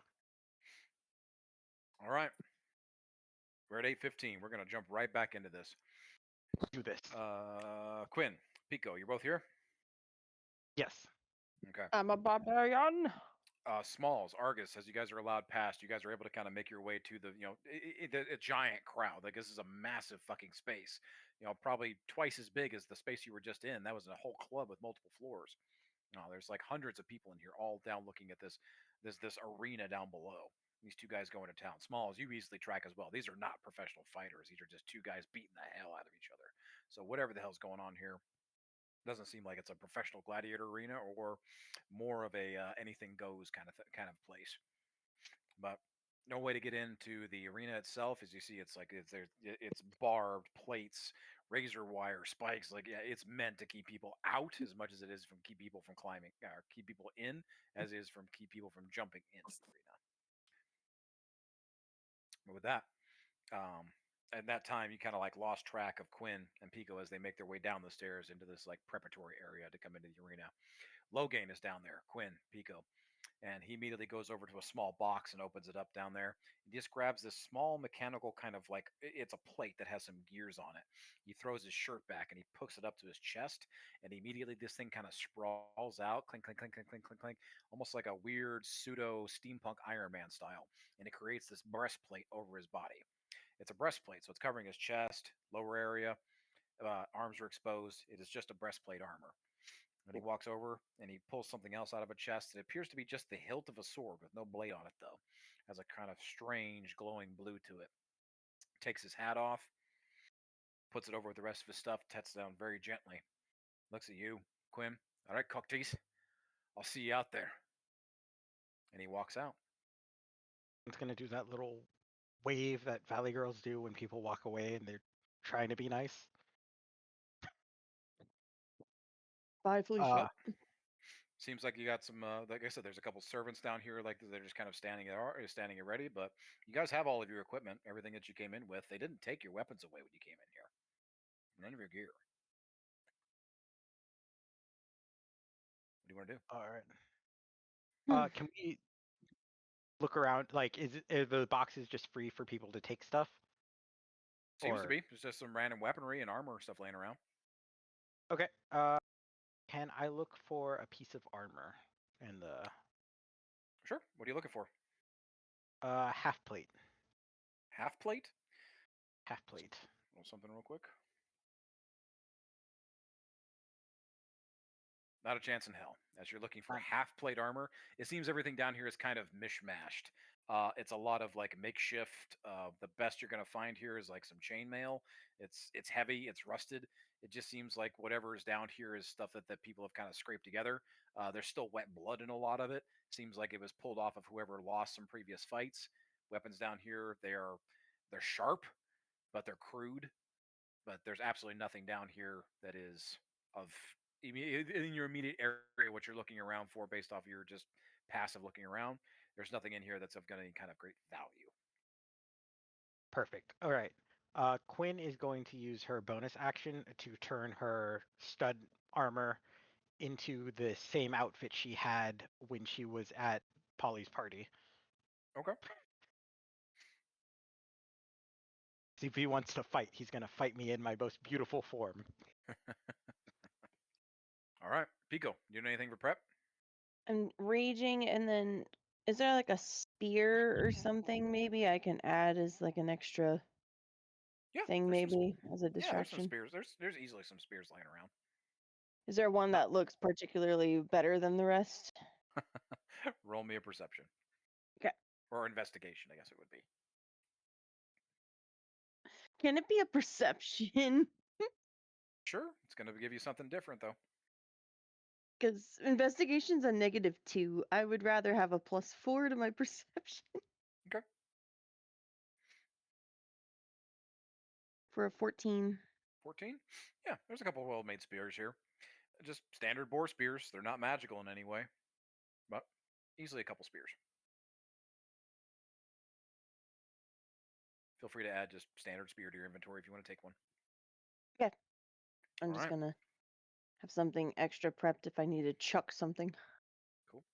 And then Quinn already had guidance before when we were going down the stairs, so Okay, that's a I used concentration that spell, before so my. you're gonna I hold. know, You're use gonna hold that. it. Okay. So you're holding concentration on guidance. With that, you guys Wait. make your. I can't hold it with rage, can I? No, you cannot. No. Yeah. So if You're you're gonna gonna ask rage, Quinn, like, hey Quinn, do you want that guidance or do you want me to rage right now? Because I can armor of Agathis with my You warlock if you want me to. You should totally rage. Then we have everything covered. Okay. Sorry, friend. I thought I could guidance you, but it's one or the other. But I got you, friend. We totally got this. Quinn's gonna be walking towards the arena doing that like sachet thing. And I'm gonna puff up my chest even bulkier as I rage. Okay. So I would say rage is something that you have to maintain. So you have to either do damage or take damage. So for the sake of this, I'm going to say that you ready your rage, right? Okay. Yes. As soon as shit kicks off, you're going to rage. Okay. And you guys make your way up to this like little up a little flight of stairs from the prep area. You step foot out into this arena, and it's actually much larger as soon as you step foot out into this. It's probably 200 by 200. It's a pretty big space, which is all surprising, all things considered. When you were just outside looking down on it, it didn't look this big. So, Quinn, as somebody who is magically educated, you can tell that there's some kind of not temporal displacement. There is like where you're looking at it from the outside, it looks smaller, more contained, almost just like there's somebody has zoomed in on a camera. Versus when Okay. you're inside, it is a much bigger space.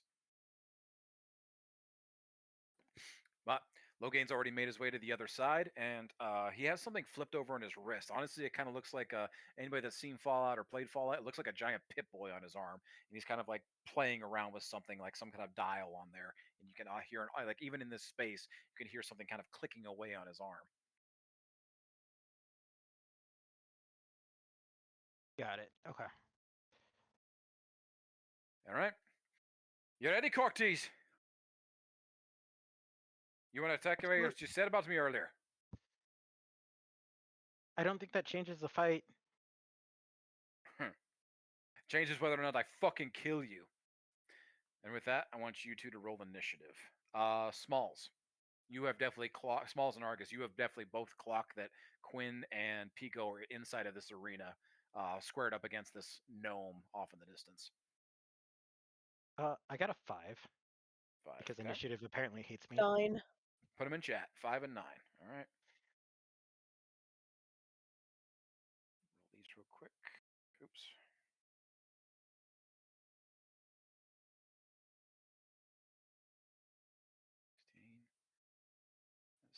Okay. 5 and a 9. All right. So the order is going to be.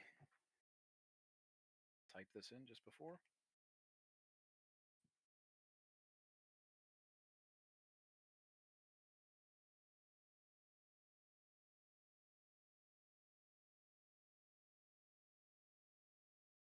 All right. All of a sudden, this pops off. Pico. All of a sudden, you feel something kind of like as soon as you hear Loghain from the other side, she decides it changes whether or not I kill you both. All of a sudden, you feel something kind of shivering and quaking underneath your feet, and all of a sudden, something erupts. Boom!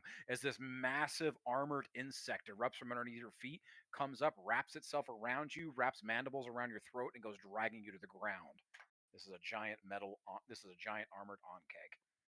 Neither of you were at the battle of the Den, where the group fought off the Ankegs before. So both of you are seeing this creature potentially for the first time. Freaked out, man. It's a I need you to sandworm, man.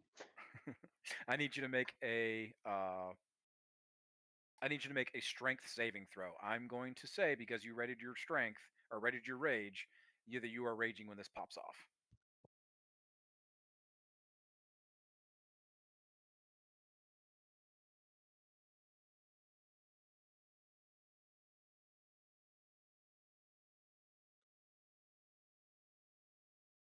Uh, 22. 22.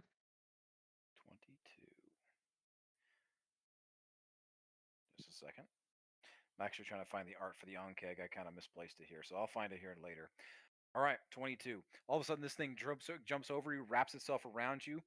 With a 24, it beats you and it actually drags you to the ground and begins wrapping itself around you and kind of like curling itself up underneath itself like a pill bug. And it wraps itself around, and all of a sudden, the mandibles release on your throat, and this thing vomits acid out of its mouth and just starts pouring it all over your face. You take 18 points of damage, and you are grappled. Okay. Ankeg is going to maintain its grapple. It is holding on Is to that you. half with rage? It is not, because you do not resist elemental damages. Oh, I Did resist you poison. But... Yeah. Did you say that you put your? Did you put Armor of Agathis up?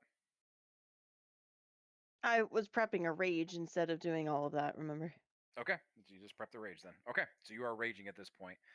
No, it does not. It does Well, not have Armor of acid damage. Gathis, I thought I couldn't maintain because I was gonna rage. Armor of Agathis is not a concentration spell. Oh, then yeah, I talked about that. I would have done that. Okay, this is something. Sorry, I was confused on the rules. Sorry, I thought it was a concentration as well. Okay, because you're learning to play a little bit with spellcaster, I'll allow it. Non-concentration spells like Armor of Agathis, you can just throw it up on yourself and maintain it for like an hour. I think that's how long it Okay, cool. lasts. Yeah. So what level did you cast Sorry, it I at? was gonna do that. Armor of Gathis. It was gonna be second level. Okay, so that's a 10. That's a 10 shield. All of a sudden, there's this thing begins to vomit on your face. That Armor of Agathis goes off. Your feathers begin to glow, and they have this like almost like it's the cold of the void all of a sudden echoing off of your feathers as this icy effect comes off of them and strikes the Ankeg and begins to like crystalline underneath its belly and across its mouth as you hit it for 10 points of ice damage as that shield goes off. And you had 10 temporary hit points from the Arm of Agathis, so you only take 8 points of damage from that strike. Sweet, thanks. Okay. Keep that in mind, though, moving forward with your spells. Start Yeah, reading the now I descriptions. understand. Cool. All right. With that, it's Pico, you're up. We're going to go lightning rounds with these things. So be thinking about your moves. This is going to go very, very fast. This is a gladiator fight, and this guy's pissed at you. Got to use some kicking spurs. They're going to do it twice. Okay, you're attacking at disadvantage because you are grappled. You can try to break the grapple, or you can do something I'm going else. to try and break the grapple first. Okay. Give me an opposed athletics. You are doing that at advantage because you are raging. For your sake, you can also do acrobatics. Ooh, I would love that. He only rolled a 4. He has great strength, great acrobatics. So that's going to bring it up to a 12. Nat 20 for a 25. Nat 20? Yes. Okay, boom. You rip like all of a sudden you're able to break the grapple. You actually rip a couple of this bug's arms off. They have these like little metal arm plates and stuff like that that are even reinforcing them. But you spread your feathers out and hulk out and go into your fucking rage form. And all of a sudden, a couple of these legs, boom, they fly off and they hit the other end of the arena. The crowd goes uproarious as you throw this giant Ankeg pillbug off of you. On that nat 20, though, I'm going to honor this. Go ahead and take a single attack, not an attack action, just a single attack against the bug. Okay, so just a regular attack. Yep. Okay. Not kink and spurs, just a normal unarmed strike. Just one of your weapons, whatever you want to use. Oh, whatever. Ooh, okay. Boop. You Just did getting a have the free attack. spear ready. Yeah. I'm honoring the nat 20, giving you a free attack here. You're blowing this thing off you. 26 definitely hits. And then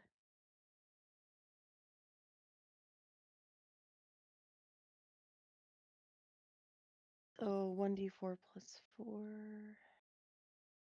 That is a 5 damage, it says. So the 1d4 plus 4, you did 5 damage? Yeah. Okay. With that, you throw 5 damage. All of a sudden, you do a whirling roundhouse kick, and you fucking slice this thing across its bug face. Damn near cut one of its mandibles off. Another 5 points of damage. Well done. And then also, on Arm that of nat Agathis though hurts him. yeah, that's what you used when he attacked you when he tried to grapple you. He did the Okay, damage when he thank vomited on you. So it's Okay. gone. So your temporary hit points are gone. Oh no, I mean it hurts him. Yep, I did the 10 points of damage. Oh, thank you. So nice. Just right off the bat, you've done 15 points of damage to him and broken that. Also on that nat 20, I want you to make just a real quick perception check. You're listening for something. You hear something above the roar of the crowd.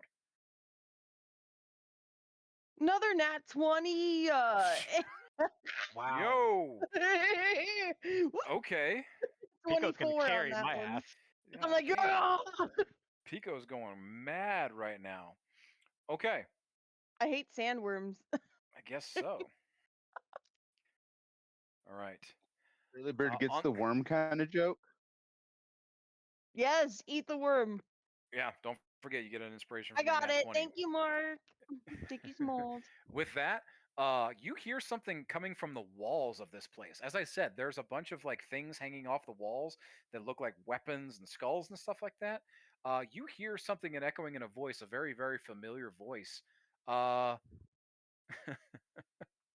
Quinn, I want you to roll an Arcana for me real quick.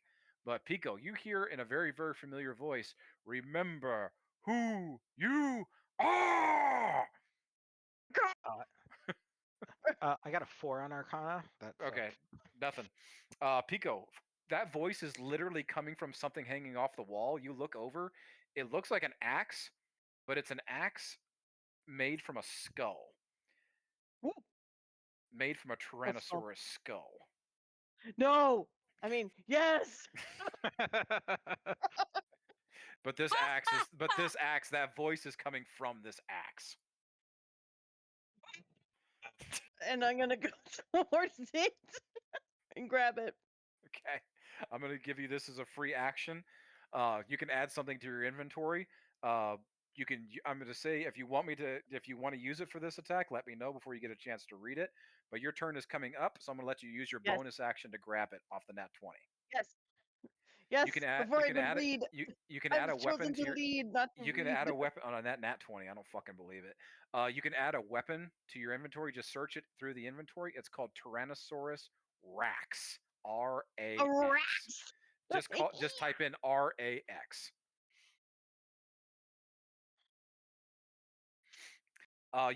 You run over and pull this thing off. It is a massive hulking bone axe.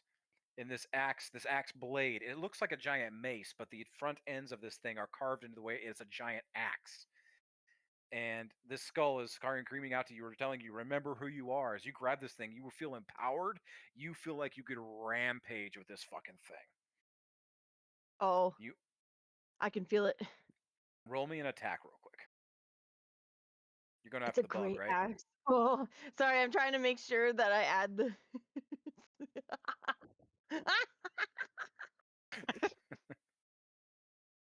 What have you done, man? You've made a mad What woman is out this? of him. Given her Something power. truly powerful. Okay. Oh my. Okay. Ready. Wait. What did you say that I could do? You want to go after the bug, right? Yeah. Okay. Roll me an attack real quick. Attack. Inspiration. I'm gonna use my inspiration. Yeah. Okay, for a 22. 22 definitely hits.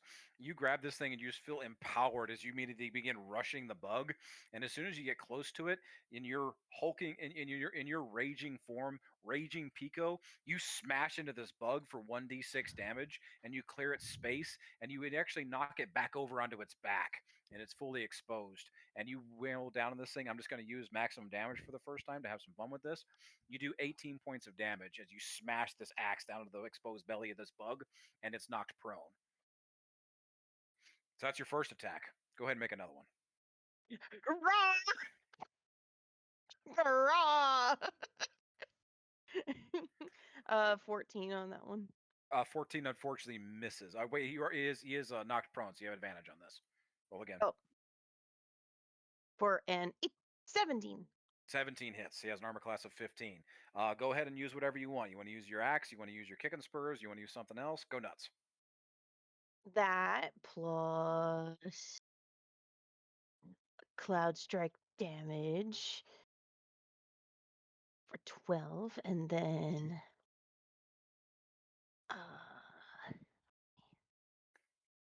Don't forget your +2 for rage. Yep. Oh, 14. Okay, 14 damage because I used my cloud strike damage with it, and then with my cloud strike, can I also do radiant damage? Yeah. Or is it just one or the other? No, you can. We agree that you could turn it into radiant. So 14 hammers altogether. Hold on, I still have that one. Oh, wait, no, I think I already did. But plus an extra 10, so 22 damage. 22 damage altogether. Okay. Douche. This is your first time using the cloud strike too, so you immediately go invisible with this thing. As like the cloud of feathers, poof, and you vanish in front of this bug as you just start wailing on his fucking guts. And this thing, like the armor is on its back, is on the top side of it. The belly is completely exposed, and you flip this thing over as you crash into it with the axe, and it's just wailing the fuck on its exposed parts. And poof, in a cloud of feathers, Quinn, Pico just disappears in front of you. And all you that's hear your is action. And with that, that's your bonus action. That's your action. That's your movement. I'm going to say that's the end of your turn. Quinn, Logain takes the opportunity. He is charging at you with this sword. All of a sudden, that sword hilt that he was carrying, at some point during this, it has activated, and there is a giant, like, blue blade extending out of this thing. And he comes jumping over the bug and over Pico and just comes slamming down onto you. First one's going to be an 18 to hit. 18 hits. Second attack is going to come at you. 17. Beats it. So 17 hits.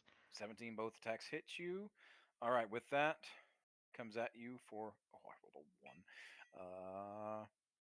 Altogether, that is 23 points of damage as he comes slashing down at you with this sword, and he positions himself as Pico is occupied with the bug. He positions himself between you and Pico. Okay. So I'm gonna use my reaction eye burn. I sting Real the eyes. quick. Yep. Nope. Sorry. Real quick. All right. I'm holding on to it, so you're good. Go ahead. Your Okay. turn's up next. Well, eye burn is my reaction. So okay. on a successful, or they have to make a Constitution save, DC 16. Fuck. That's an 8. You rolled in that 1. Okay. They have the blinded condition until my next turn. And they must subtract 1d4 from the triggering attack roll. Okay. So the first one goes down. 1d4. You said. 1d4. Yep. I'm gonna take that. I'm just gonna take that off the 17 one. So even if I roll a 1, he misses. So first attack was I only rolled a 1, so that's 9 points of damage to you. The second one misses. Sweet. Nicely done with the reaction. 9 points rounded up. So Smalls, you're taking 4 damage. Because you're in the arena. He's up there watching you. Yep. Okay. So. Smalls takes 5. God damn it, Quinn. Or 4. Oh, all right. Take one more. Quinn, you're up. All right. So since he's right on me, I am. So I'm gonna go ahead and use Hugh, the axe, for my standard attack. Okay. 13. 13 unfortunately does not hit. He has an armor class of 15. Both of them have 15 for future and to speed things up. Perfect. Okay. So I'm gonna swing with my axe. I'm clearly gonna miss and be like, I told you, I'm a shit warrior. And then I'm going to use my bonus action to cast Spiritual Weapon. Oh, damn it, that's a 9. All right, well then I'll summon my Spiritual Weapon. Okay. You summon your spiritual weapon. This guy's pretty light on his feet, all things considered. He kind of dodges out of the way, both of your attacks. Like your axe attack is so fucking clunky. He just kind of barely takes a step back and looks at you with his like kind of like, really look. And then all of a sudden your spiritual weapon, that catches him off guard as all of a sudden it comes back over the top of you and comes slamming down in front. He barely dodges out of the way of that thing, but he looks at you and he kind of just gives you this fucking look. And he says out, you hears an audible, I fucking knew it. And yeah, and I'm a spiritual weapon, like I've described before, I'm holding it like it's a regular weapon. You still very much so cast a spell, so yeah, I very much cast a spell. He's looking at you like I fucking knew it. He says it audibly out loud for everybody to hear. All right, top of the turn, we are going back. The Ankeg is going to flip himself back over for half of his movement. He's going to continue after Pico. All right, Pico. Yeah. 13 to hit. And a 15. No. Okay, 15 meets it. 15 meets it. All right. Oh wait, no. With my rage, I add extra, right? Rage doesn't add anything to your armor class, just your damage. Okay, yeah. Meets the visit. All right, sorry, I lost the chart there. I think that was 9 points of damage. 13 points of damage as this thing comes chomping at you, and I need you to make a strength saving throw. Is 13 halved? 13 is halved. Yes, this is piercing damage. Okay. And then make a what? So, save? Strength saving throw. Got it.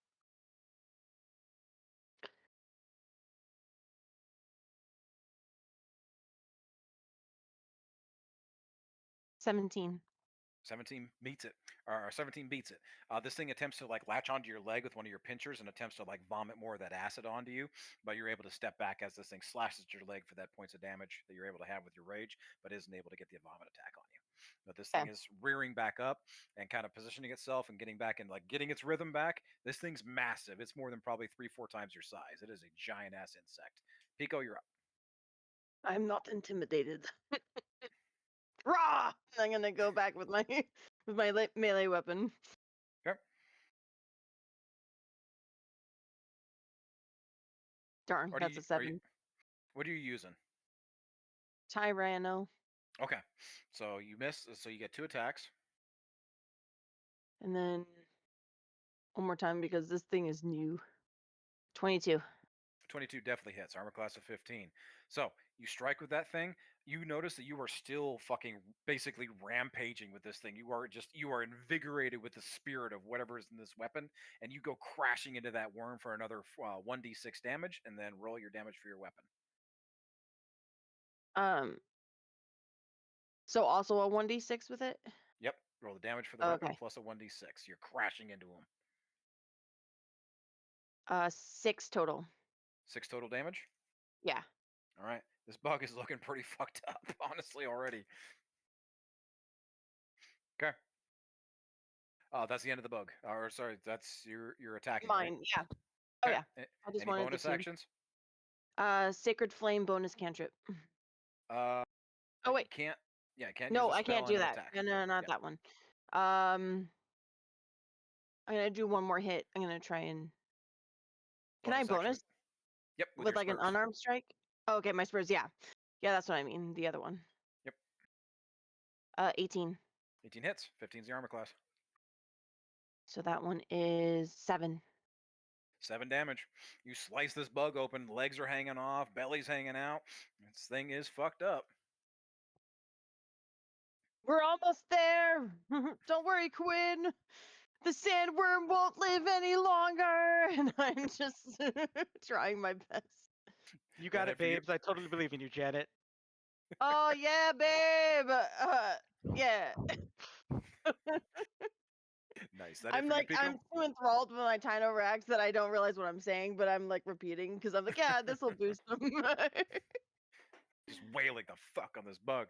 Pico, you good? Yep, that was it. All right, Quinn. He's continuing after you. 14 to hit. 14 misses. 15 misses. All right, he's coming back after you with the sword then.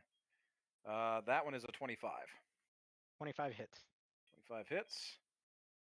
Another fucking 1. That's 9 points of damage to you. Yay, smalls. Take 5 damage.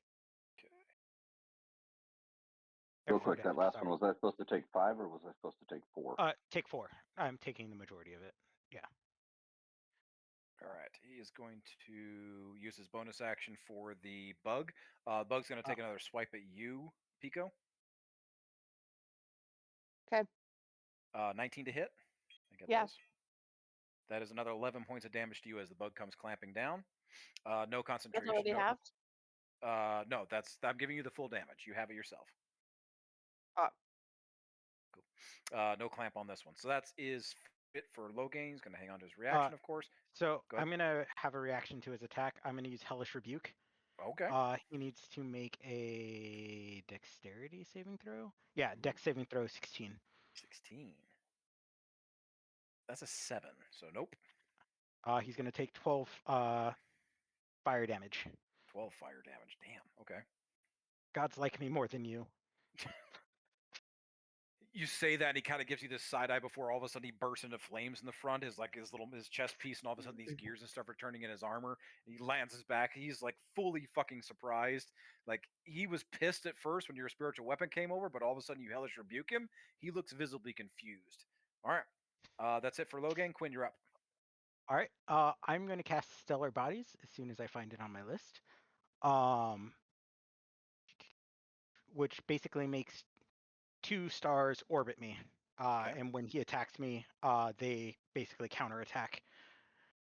And then I'm going to use my bonus action to swing my spiritual weapon at him. Okay. Let's go. 10 miss. 10 misses. Armor class of 15. Yep. And that is my turn. Beautiful. Ankeg is going to go. Ankeg's going after you twice. It's still continuing after you, Pico. That is a 28 to hit. And Yeah. the second one is a 13. No. Okay, first one is going to hit. 12 points of damage. Okay. I need you to make a strength saving throw. Okay.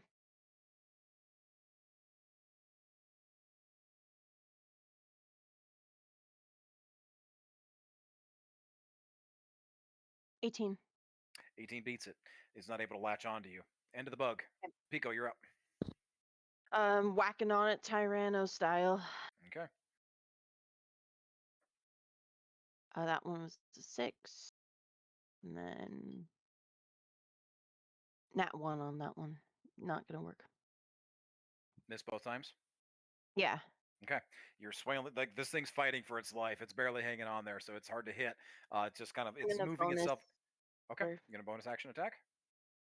And that's a 12. Okay. I try him very hard, but yeah, he's resisting a lot. Yep, this thing's putting its armor now between you and all of your attacks. It's kind of got you a little bit Okay. figured out. All right, he is gonna go. With that, he's gonna hit. He's gonna go after Quinn still. Fucking 11. Nope. 11 misses. All right, we're gonna go after this. That is a nat 20. I'm going to Ward of Shadows. I'm going to impose disadvantage on that attack. Snap for Quinn. Fucking hell. All of a sudden he comes at you. He is like diving at your chest. He has your heart like pinpointed. What does Veil of Shadows look like to you? How do you do that? So it's kind of like you see something out of the corner of your eye, and then immediately what you thought was in front of you is not there anymore. Beautiful. So he hesitates for half a second, takes his eyes off. He swears he sees you like to the left of him rather than in front of him, but he commits and he goes diving forward and he just goes slamming into the arena sand, and he goes sliding for about 2 or 3 feet because he put his full weight into that attack. And all of a sudden the crowd uproariously, "Ah!" All right, he still gets to re-roll the attack, right? Yep, he still gets to reroll the attack. I want Another nat everybody- 20. I want everybody to check the app right now. Wait a second. Is it because I didn't resolve the thing? No, it just rolled another nat 20. Okay. Okay. Okay. I'm down for it. Let's go. I have no more reactions. Why did you taunt him? Right. Yeah. I'm gonna do this, and I'm gonna double that again. That is 11, which should be which should have been another 2d6, or another So that's 11. I'm gonna roll a 2d6, or just a 1d6. That's a 1, so that's 12. He spins back around and he immediately regains his composure, and he comes and he stabs you in the gut with this blade for 24 points of damage. Insane. He is pissed right now. This is a very small, very angry little man, and he is coming at you with some very, very impressive gear. Oh, that does remind me. That does trigger my stellar bodies. Okay. So yes, it's gonna take that small unit and take 12 damage. I'm sorry. You you must I'm make a reminded of wisdom. something I said earlier about taking damage from Quinn. So you need to make a wisdom saving throw of 16. 16. Okay. Yep. Does not have great wisdom. Come on. Oh, he gets This is a magic attack, right? Yes. Okay, Gnome Cunning gives him advantage. 12. And a 13, so he still doesn't beat it, even with advantage. Then he is going to take 4 damage. 4 damage, okay? A radiant damage, if that matters. Nope. 'Kay. Okay.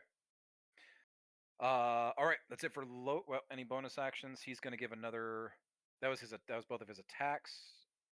Sorry, go back. Did I already use the bonus action for the bug, or was that last round? That was last round. Okay. Pico, he's going to use his bonus action for the bug to come after you. Super. 27 to hit. So yep. Yep. 14 points of damage as this thing comes lashing after you. No concentration or no strength. So 14. That's it for Logan. Quinn, you're up. All right. So Quinn is going to attack with her spiritual weapon. Okay. Fuck spinning, like going for this.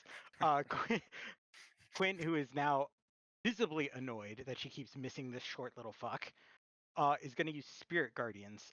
He needs to make a Wisdom DC of 16. Okay. Now the Spirit Guardians 2. Enough of this. 13 doesn't make it. Cha-ching, motherfucker. 11 points of radiant damage.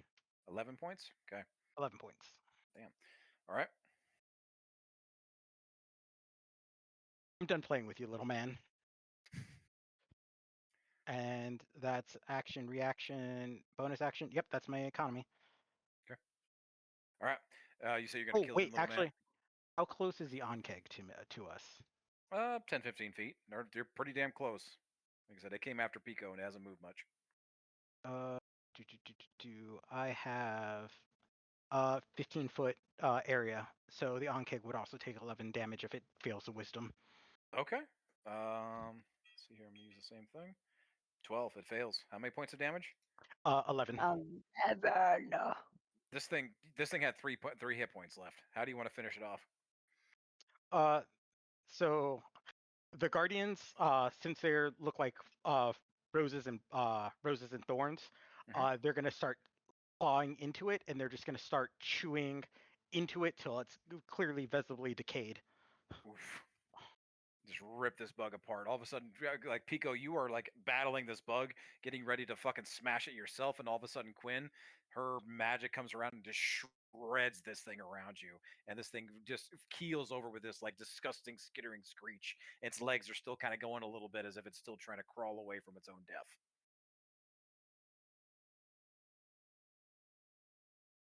And yes, I did say I'm done with you, little man, as Right. I accidentally kill his friend.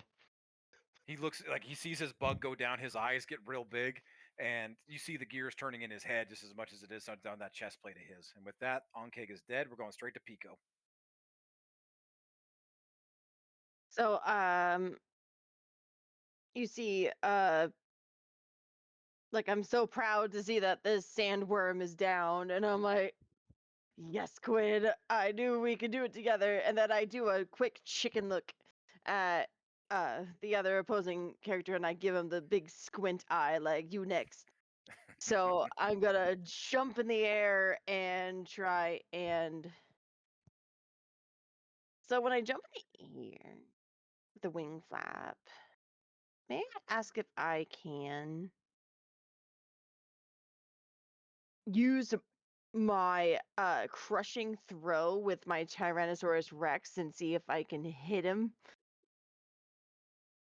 Okay. Yeah, let's see what happens. What do you want to do? I'm gonna put my great axe up like above my head and just fling it towards him. Chuck it straight at him. Yeah.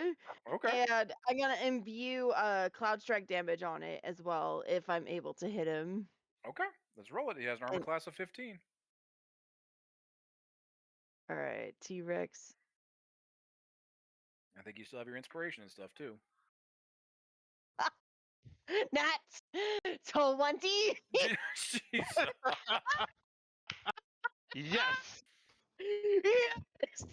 Oh my god.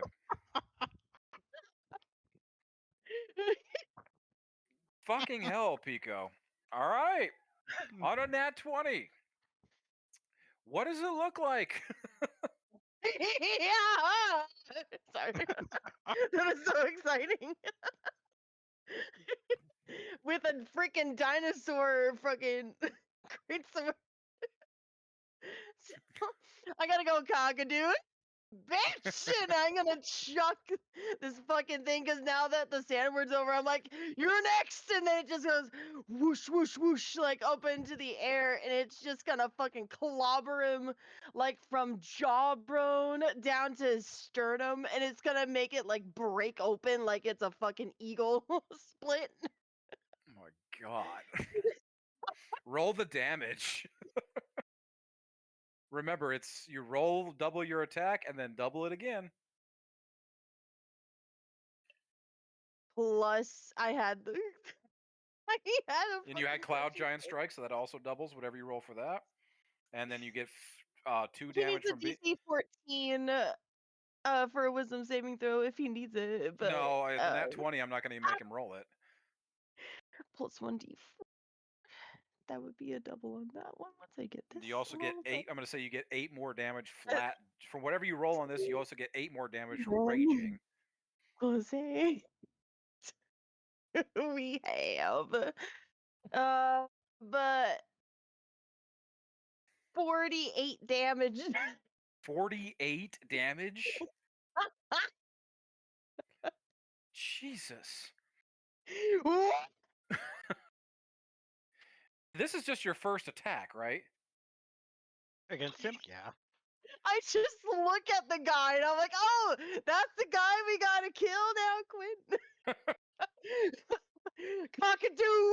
And I just chuck this fucking Tyrannosaurus great sword at this. Quinn's gonna giggle and be like, "I told you told some amazing stories. I said none of them were an exaggeration." Jesus. I am a legend. Bam! At this point, I I'm know actually who going. I am. At this point, I'm going to honor the nat 20 further. You blow this guy's arm off. The one that is Sweet holding the Jesus. magical sword, the thing that is like he was holding a sword hilt earlier, and he did something that activated it, and it had a blue blade that extended out, almost kind of like a lightsaber, I guess you could say. It blows that arm clean off as the hand and like I'd say from about the elbow down just goes falling to the ground, and the sword immediately dissipates, and it actually lets out a small explosion. Quinn, I need you to make a Constitution saving throw. 16. To what? Not vomit? 16. Like, All of a sudden, this is. Gonna roll this. The sword actually kind of explodes a little bit. The blade dissipates, and boom, 14 points of force damage. It kind of shoves you back a little bit, Quinn. You don't lose your footing or anything, but it gets pushed you back about 5 feet or so as Pico comes landing right beside you as the sword dissipates. And he is God. looking at his arm that is now fucking missing, and he tries to scramble to his feet. Pico, you still have one more attack, I believe. I'm. You just like hear the panting of a chicken, whatever that sounds like. And all of a sudden, like in the midst, you see like this big wing flap. It's like, and all of a sudden you see Pico like bracing his like racks to be like, all right, the sun is up, motherfucker. Time to get to work. And I'm gonna do one more clobber down. Okay, you grab your new axe and go after him again. Yeah, Okay, roll me that attack. because I'm sure the axe is right by him and everything. I pick it up. I'm like, ugh. It's like The sun- literally embedded in the ground, pinning his arm with his now like the sword kind of exploded a little bit, but the flappy part of his arm is still latched underneath this fucking this axe that you have thrown into the ground that took his arm off. The sun is up, man. Sun's up, motherfucker. What's the attack? Man, it says 12. 12. 12 unfortunately misses. Or do I have advantage because he's technically prone? He is not prone. He just lost an arm and is trying to like gather himself back up. Oh, so I don't have advantage at all. I mean, you do Well, have Good try. you can go reckless. Oh, wait, I have an inspiration. You are right, Maddie. I got another inspiration because of that nat 20. Yep. Well, technically, this is still the same turn though. Didn't work out. No, it's fine. Yeah, no, it's 12. We're okay. 12 again. Okay. All right. Yeah, we're Keep in fine. mind, keep in mind as a barbarian, you can also recklessly attack to give yourself advantage on any single attack. It does allow enemies to have full advantage on you for the rest of the turn, but that's the gamble of a barbarian. Yeah, no, I'm good. I Okay. used my inspiration and I got rid of something that, I don't need later in my life. All right. Is that it for Pico? I'm all sad now because I'm like, oh, that was a good quote. And I couldn't hit you. What the fuck, man? Stop moving. This was a good quote. This is good material. So that's what I'm yelling at. He is a speedy little bastard as he kind of like clicks his boots together, and it kind of lets out this like audible spark and sizzle. He's gonna give himself he's gonna use a spell that is called, sorry, what the hell is this thing called? Kinetic Jaunt. And he's gonna get himself back up on his feet, and he's gonna make a mad dash away from you guys. Kinetic Jaunt does not allow attacks of opportunity. It prevents attacks of opportunity, and he is moving with the wind. He is moving extremely quickly. And with that, he actually, like that little Pip-Boy weird thing that he has on his wrist, he doesn't have his arm, so he slams it against his head. And Quinn and Pico, I need you guys to make, this will be dexterity saving throws. Save. Can I see it? This is something that you can see. I would say yes. And the DC is 17. Okay, good. All right, I got 14. 14. 17. Oop, using the wrong one here. 17 meets it, Yeah. beats it.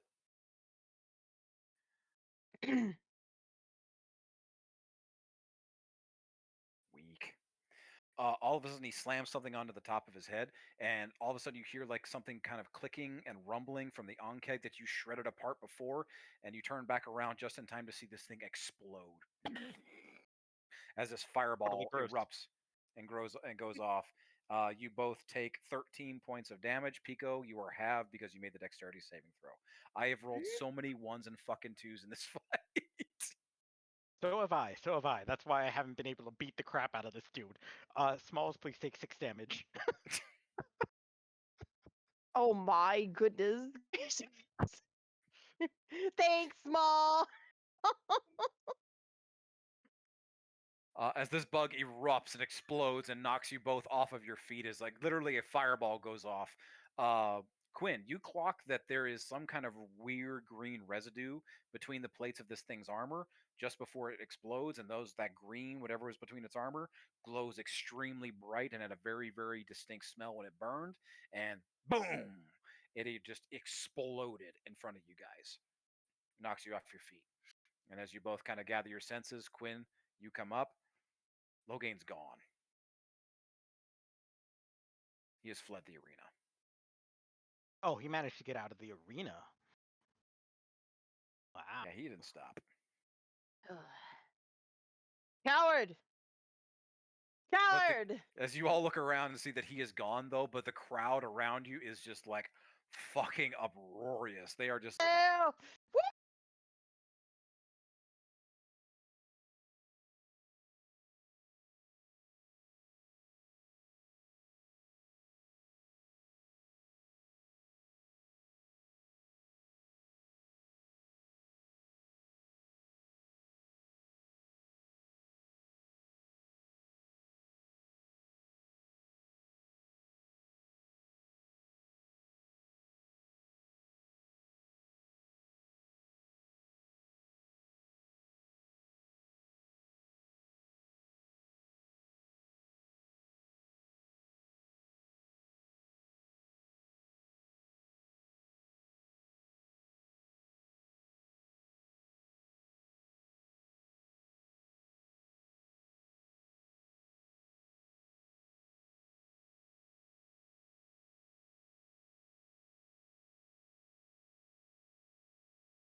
And Pico's just like on a high right now, just like running, chicken running totally like through fantastic. the freaking Coliseum, like one round, just waving my feathers around and just squawking like mad, like.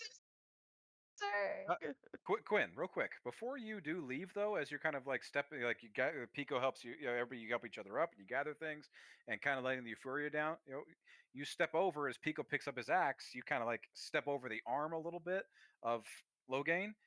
You actually kick the handle, the hilt, that sword that he was carrying, out of the hand, out of the grip that was holding it. It's there at your feet. Quinn is totally going to grab that because that accessorizes. Okay, you take that with you. I take that with me. You can just add magical sword hilt for right now. Perfect. You guys make your way over to the attending area, and a couple of those big ass guards. These two are Loxodons, giant elephant people. The serpent would like a word.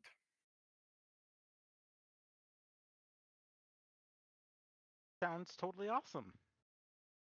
This way. I think Pico's still flapping a bit.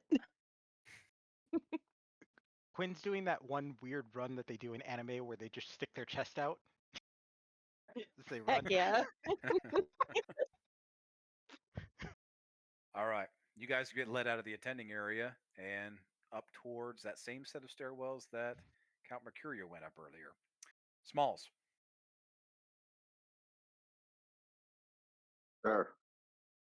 Somebody taps you on the shoulder as you turn around. It's a pair of guards as well, same black armor. These are humanoid looking individuals, maybe ASMR. One guy's got horns, tieflings, doesn't really matter. But they address you as Smalls of the Eternal Vanguard. Yes, that would be me. The Serpent would like a word. Any motions you Smalls will upstairs? acknowledge and just kind of nod his head. Could we gather the rest of our It's group? it's being taken care of, sir. Thank you. You follow? Yes. You meet up with Quinn and Pico. Real quick, I'm gonna shift back over. Like you guys start talk amongst yourselves about like what's going on, like what the fuck with that fight all it was. Pico, you did walk away with the axe too, by the way. You were still carrying that bad boy. Smalls is gonna give them both knuckles, like just hold his hand out like to give them knuckles, like, well done. Proud of you both. Oh man, you see that? I trucked the fuck out of this thing. This is so cool, man. While you guys are talking, we're going to shift back to the bar real quick. All of this is kind of happening simultaneously, but we're going to go back just a couple of minutes. Drew, Maddie, and Malin, you guys are at the bar, and all of a sudden, what are you guys doing? What were you guys going to do? Well, after saying hi to each other with a few smooches, we were gonna go find Ellie. Did any of you ever go to the gambling area to know where it's at? No. No, but I do remember which direction Ellie was going from when I was by the stage. Cool. So you start making your way south. I was gonna say Smalls would have told him where Ellie was at too if he knew that they were headed to Ellie. Cool. With that, I want all three of you then to go ahead and make a perception check. Okay. Or actually, no, it'll just be Drew and Maddie, since Malin, you already made yours earlier and failed. Drat.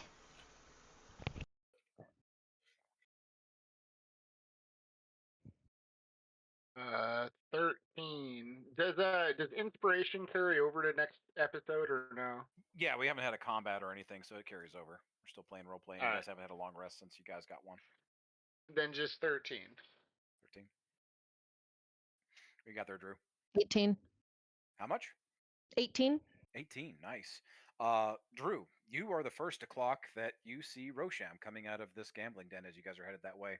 Stark naked. It wasn't hard to spot, but you specifically recognize this guy.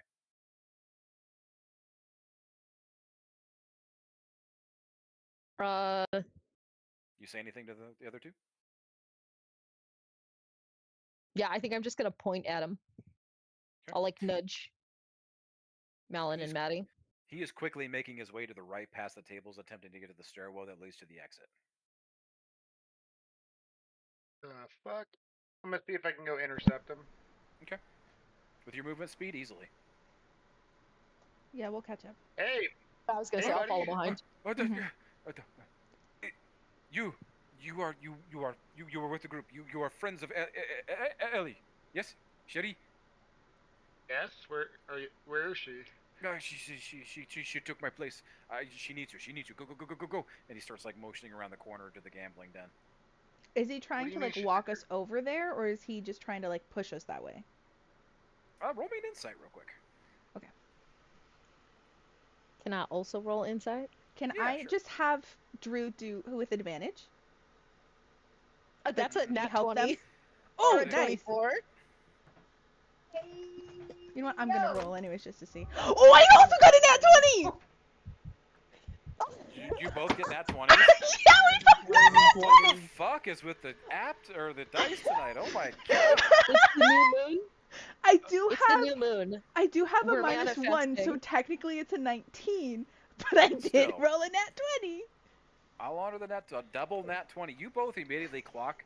He's not trying to run. He's literally trying to find somebody that will help. And in this instance, finding you three has frazzled the fuck out of him. Like, this guy, On the nat 20 insight, this guy has shit luck. And the fact that he ran into 3 members of Ellie's group looking for Ellie, he cannot believe his fucking luck right now. So Mhm. he is all kinds of fucked up in the head right now. Okay. But he immediately takes you guys to the gambling den and points out the table. And there is Ellie sitting there conversing with 2 rather unscrupulous characters and a group of their onlookers, 1 ASMR, 1 Dragonborn. This is not going to be good. Okay.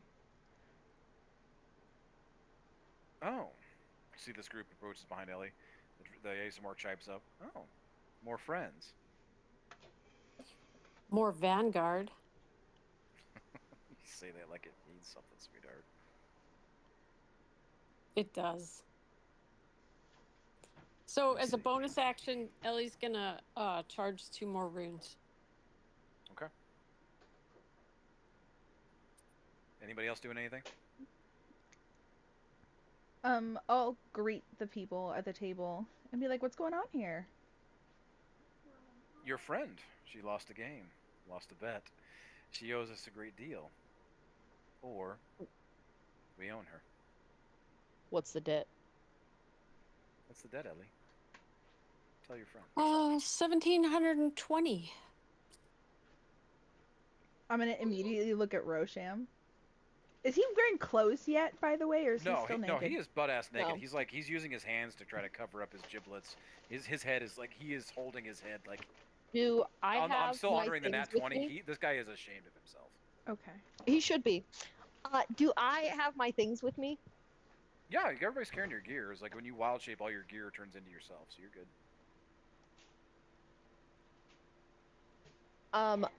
Can I give him the Nature's Mantle? Sure. I'm just gonna pull it out and hand it over. Yeah. He immediately takes it like wide-eyed, like it takes him half a second, but he immediately grabs it and wraps himself up. Oh. They gave the pauper clothes. I want that back. You're not getting free shit from me. He's not laughing, the ASMR and the Dragonborn are. Yeah. I was just tired of looking at you. So, how are we settling this? What do you propose? I already told you what I want. Either you No. pay me or I own you. Or you own me. As in, Use your fucking Oh, imagination, As sweetheart. soon as he says that, No. I'm gonna reach for my weapon. All of a sudden, does everybody start? What's everybody doing in this exact moment? It's like this guy raises his voice, telling Ellie to use her fucking imagination. I'll go ahead and transform into my hybrid form. I'm gonna put up my hands like before anybody starts actually doing anything and be like, "Okay, hold on. We can talk about it like civilized adults." Does Ooh, that was everybody close. follow I Malin? almost transformed. All right, yeah, she's got me. Drew? I have not drawn the weapon. My hand is on it. All of a sudden, Malin, you hear a voice behind you. Eternal Vanguard. I'll turn around and look at them. The serpent would like a word. what? Who's the serpent? We're in the serpent's den, Ellie. And I think he trumped these guys. Come on, Ellie, let's go. Yeah, Okay. we're gonna have to take Ellie with us. Rosham immediately Alright, looks at Ellie, and then but like he can't look Ellie in the eye, but he immediately turns to Drew because you gave him the cloak. Please take me with you. Please don't leave me with him. He still can't look you in the eye either. He's looking down, kind of like at your feet. I look over at Ellie and kind of nudge her to kind of make the decision. Like, what does he want to do? Yeah, I will also be looking at LA. Me three. I don't know. I've kind of had it with this guy, and he's I gotten think we me should- into this situation, and I don't owe him anything. That a girl. Up to you. And by the way, where's Quark? Yeah, That is- can I wait? How tall is Rosham? What race is? I need a. He's a human, but I need a decision. Can I bend down and say, do you know where our bird is? It's in the stables, I believe. Which stable? Do you know If exactly you can where? get him, Three. if you can get him, I'll take him with you. I'll take you with us. I can If help. not, Please, I'm I can leaving help, you I to can the help, I can- dogs. I can help. 3, 2. Right. Bring him with One. us. We'll take He him. can help us find Quark. What are we doing? I kind of. I'm grabbing him by the collar. Oh, never mind. Oh, you're gonna take our toy too? You, Eternal Vanguard, are a greedy lot. I'm sure you can have some fun. Use your imagination. Yeah. Damn. He gives you a little. He gives you a little wink. I'm gonna put my hand on Ellie's back and be like, okay, let's go. Let's go. Let's go. And Ellie's like, her butterflies have fluttered to the floor. She walks out with everybody. All right. You guys are led out of the gambling den, away from this Asamar and Dragonborn duo and their cadre of friends. The Asamar just kind of smiles and, like I said, gives Drew a little wink as you guys all walk away. But you're led through a giant set of like drapery. It leads into the fighting pit. Again, that same description, this giant fighting pit, barb everywhere, people fighting, shouting, bets going on, just pure chaos.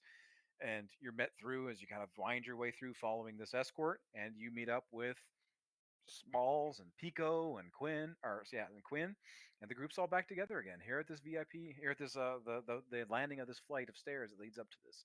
It's a viewing box, like you've ever seen like viewing boxes at an NBA game or something like that. Except this one literally is situated right above, hundreds of feet up in the air, right above the fight arena, and takes place in this like you can't see into it, but you get the impression that you can see out of it. And you guys are led up the stairwell to this place. Does everybody follow? Oh yeah. Yes. Let's go. Hey, definitely. All right. Once again, you guys get up to the top there. There's more guards. Like I said, more of these black armored guards with the swirling black skull insignia, all kinds of different races. Every single one of them looks like they're former military, professional mercs, like, killers all. These guys, and the ones that are wearing masks, you have no idea. Some of them are extremely thin, like thin frame, very small. It's a wild mishmash of everything here. Various tattoos. Like a couple of you guys have passive insight. I'll send you some stuff later. But once again, you come up to these blood red curtains, smaller, and they're parted back and into this well adorned VIP room above the fight arena. There's no chairs in here. It's just pillows and love sacks everywhere. It's fabulously appointed. It is rich in adornments. And there is a smell of something here that's both smoky and like sweetly intoxicating. And at the center of everything is this giant hookah like device with hoses coming out. And whatever is rolling off this thing immediately hits some of you and it goes straight to your head. Like your aches and pains go away. You're immediately like, your anxiety seems to kind of like seems to kind of like fade away a little bit. You're not even hitting this thing. And whatever's coming out of this is making you feel pretty damn good. And the pleasure workers in this place, like the main floor back where you guys were, they were all beautiful. Like there's obviously a system to work here, but the ones in here are what many of you would view as like near flawless. All shapes, all sizes, variety of species. Like there's even Pico, you notice there's even some feathered folk in here. But in the back of the room, sitting at this place of authority, is this individual. It's a very tanned, handsome individual. He has slick white hair. Well, as it's pulled back white hair. He has very, very sharp features. But as you kind of get closer, you notice that he has like a scale, like a snake scale like texture to parts of his skin, down his hands, on his face, down his neck. He is just covered in these like Dragon very, Force? very fine furs, leathers, well crafted jewelry. You easily notice when you start to get closer to, even from this distance, his pupils are slanted up and he blinks sideways. You also notice when he opens his mouth, he has this very prominent gap between his two front teeth. Cute. And I will go ahead and post some art real quick. Cooperate. I have terrible arcana, but can I see if he's dragon cursed or something? Sure, roll me an arcana. I have -2, so this is going to be a miracle if Pico That will be would interesting. You roll understand. another. and Yeah, you got that inspiration stuff still. Yeah. Oh no. Let's see.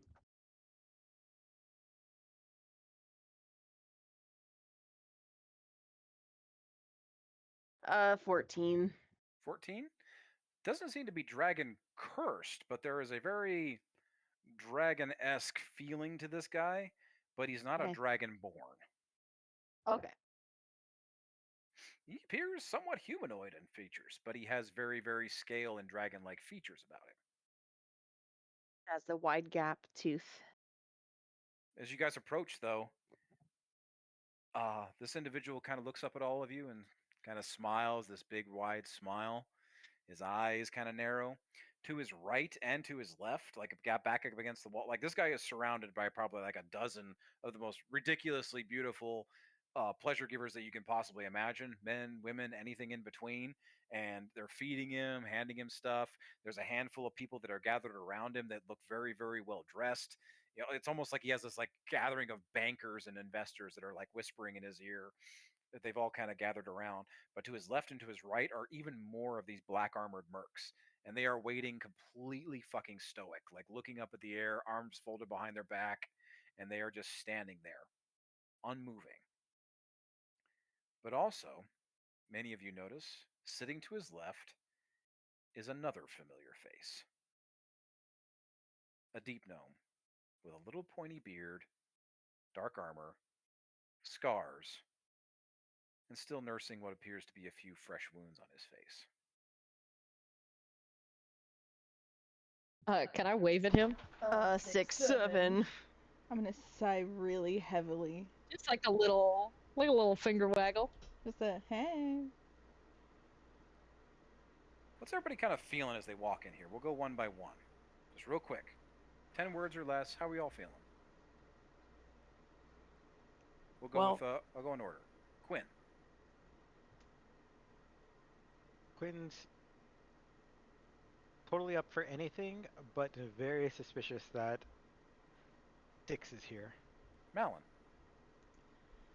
A really, really heavy sigh and just, fuck. Ellie.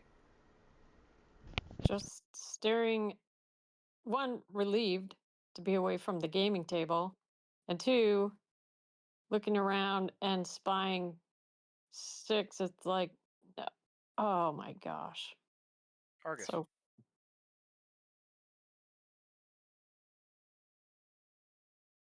I thought we were done with this ass fuck. Pico. Invigorating, empowering. I'm remembering something. Maddie.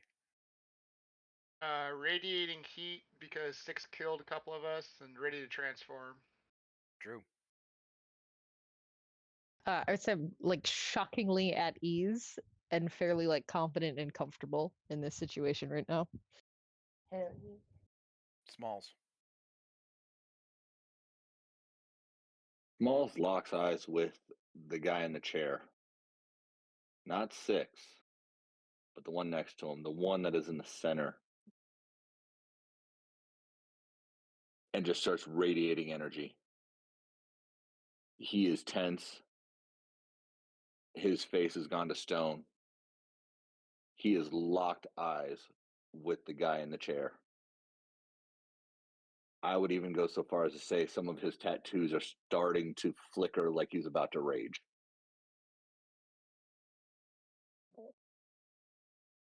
Guy in the chair definitely returns the gaze. The smile that he had on his face as he saw you all walk in is gone.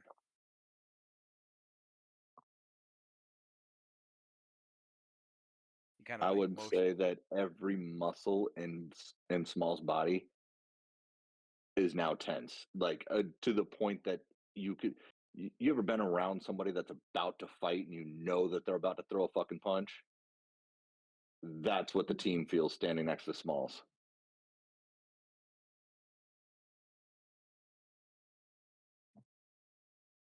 He looks at you, and the guy kind of like motions to all the givers around him, and all of the ones that are talking to him, he silences them just with a couple of twists of his fingers, and he stands up. This guy is carrying a set of twin swords on his side, green adornments, green designs, and stuff like that on them. They have very like serpentine designs across the guards and the hilts. And he stands up, smile gone, and he just looks at you and says, "You."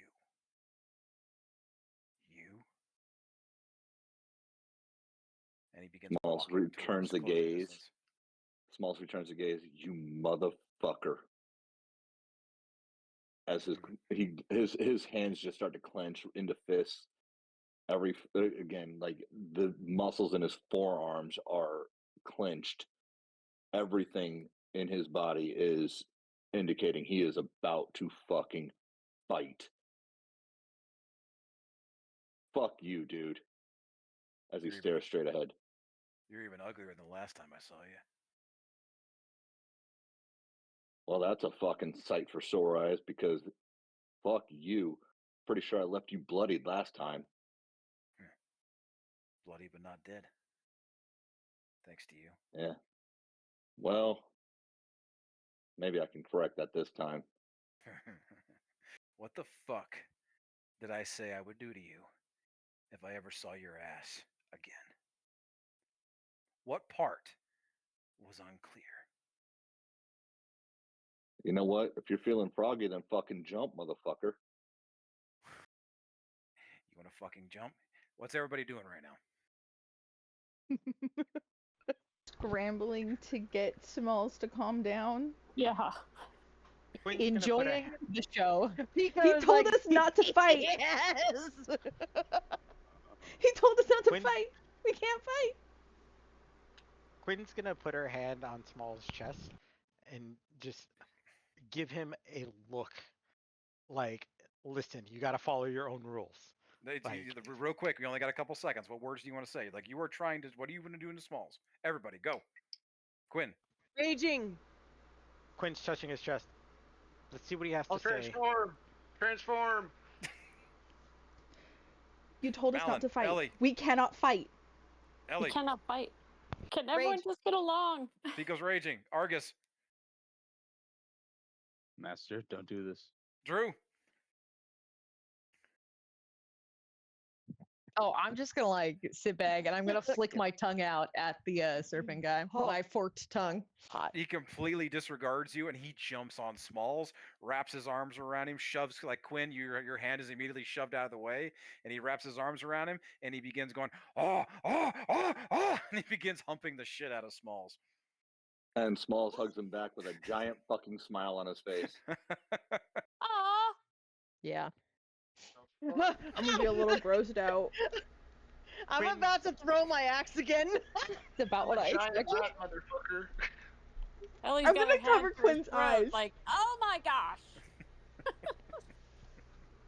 I'm just gonna put my hand Well, over well, Quinn's well- eyes and be like, "You don't need to see that." While we're hugging, everybody else hears me go, Orochi, you motherfucker! How the hell have you been? And all of a sudden, you just hear Rochi kind of like hops down, and Smalls let go of him. He like jumps up and grabs Smalls grabs him by the face, and just brother. And all of a sudden, the mood in the room just immediately softens. But a bunch of you can clock as you all look over. The look of smugness on Six's face is very gone, replaced by this very wide-eyed kind of mouth slightly agape look. He's shocked Pikachu. Oh, right this now? rage is for him. In And your with that, face. And with that, we're gonna go ahead and end the session. Holy The rage is for him. The Oh rage my is god. for him. Quinn could be into it. Yeah, Quinn seems like a Fujoshi. Yeah, this is a hot session. Start your fanfic now, Quinn. There Twitter we go. power. Oh my All? goodness gracious. That was a good Right? one. Quinn and Pico kicked ass. Oh Don't my Pico god, that kicked was so good! Right. I was Oh, not okay. expecting that shit at all. God damn. Marshall, so I feel good. your pain This though. spin, by the way. I feel your pain though, Marshall, because I rolled not higher than a 3.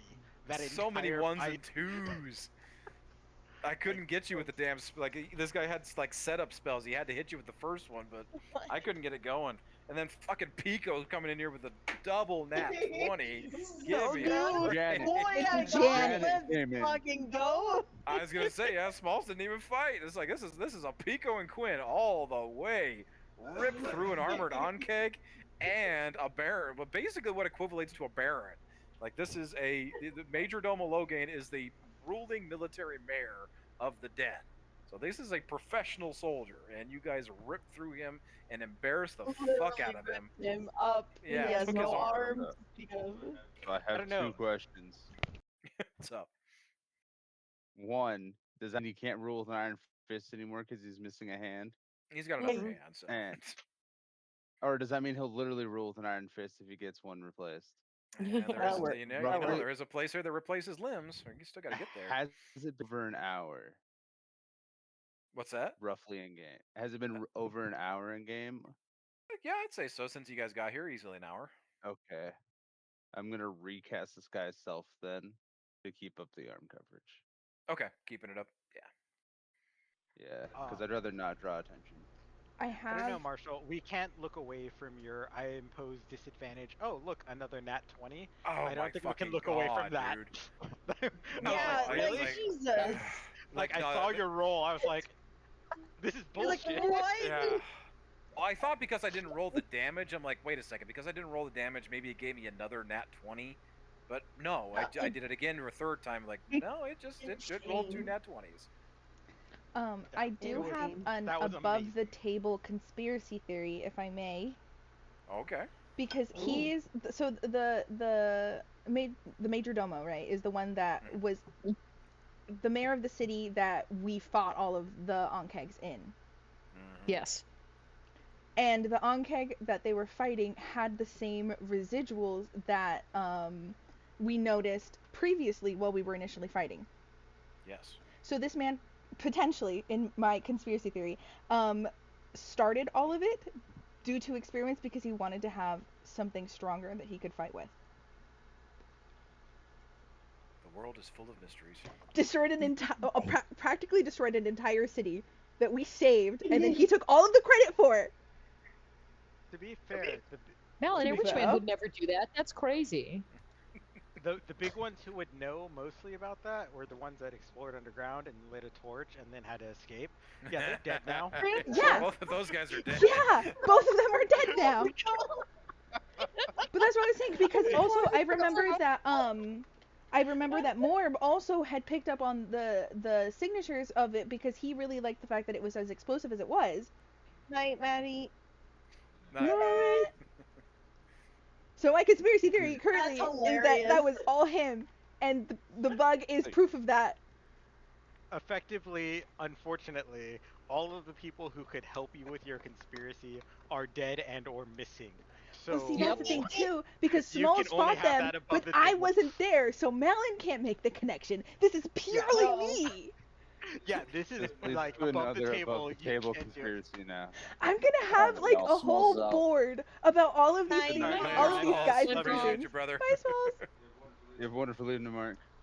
About how scummy all of these politicians are. Yeah. What? I don't have a theme. Is Morb, out of curiosity, just Alexander Graham Bell finding nitroglycerin and trying to tame it with the Ankag jelly?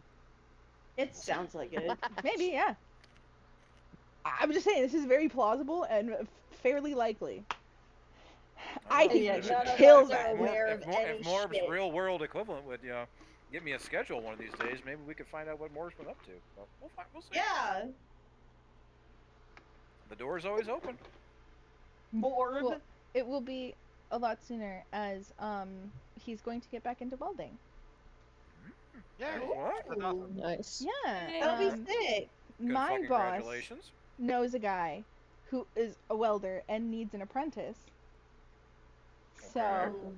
Neat. Excellent. Alex was like, "Oh, I am interested," and he said, "Okay, I will give him your number so that you can get in contact with him, and he can tell you what's going on." Okay. So Apprentice is good.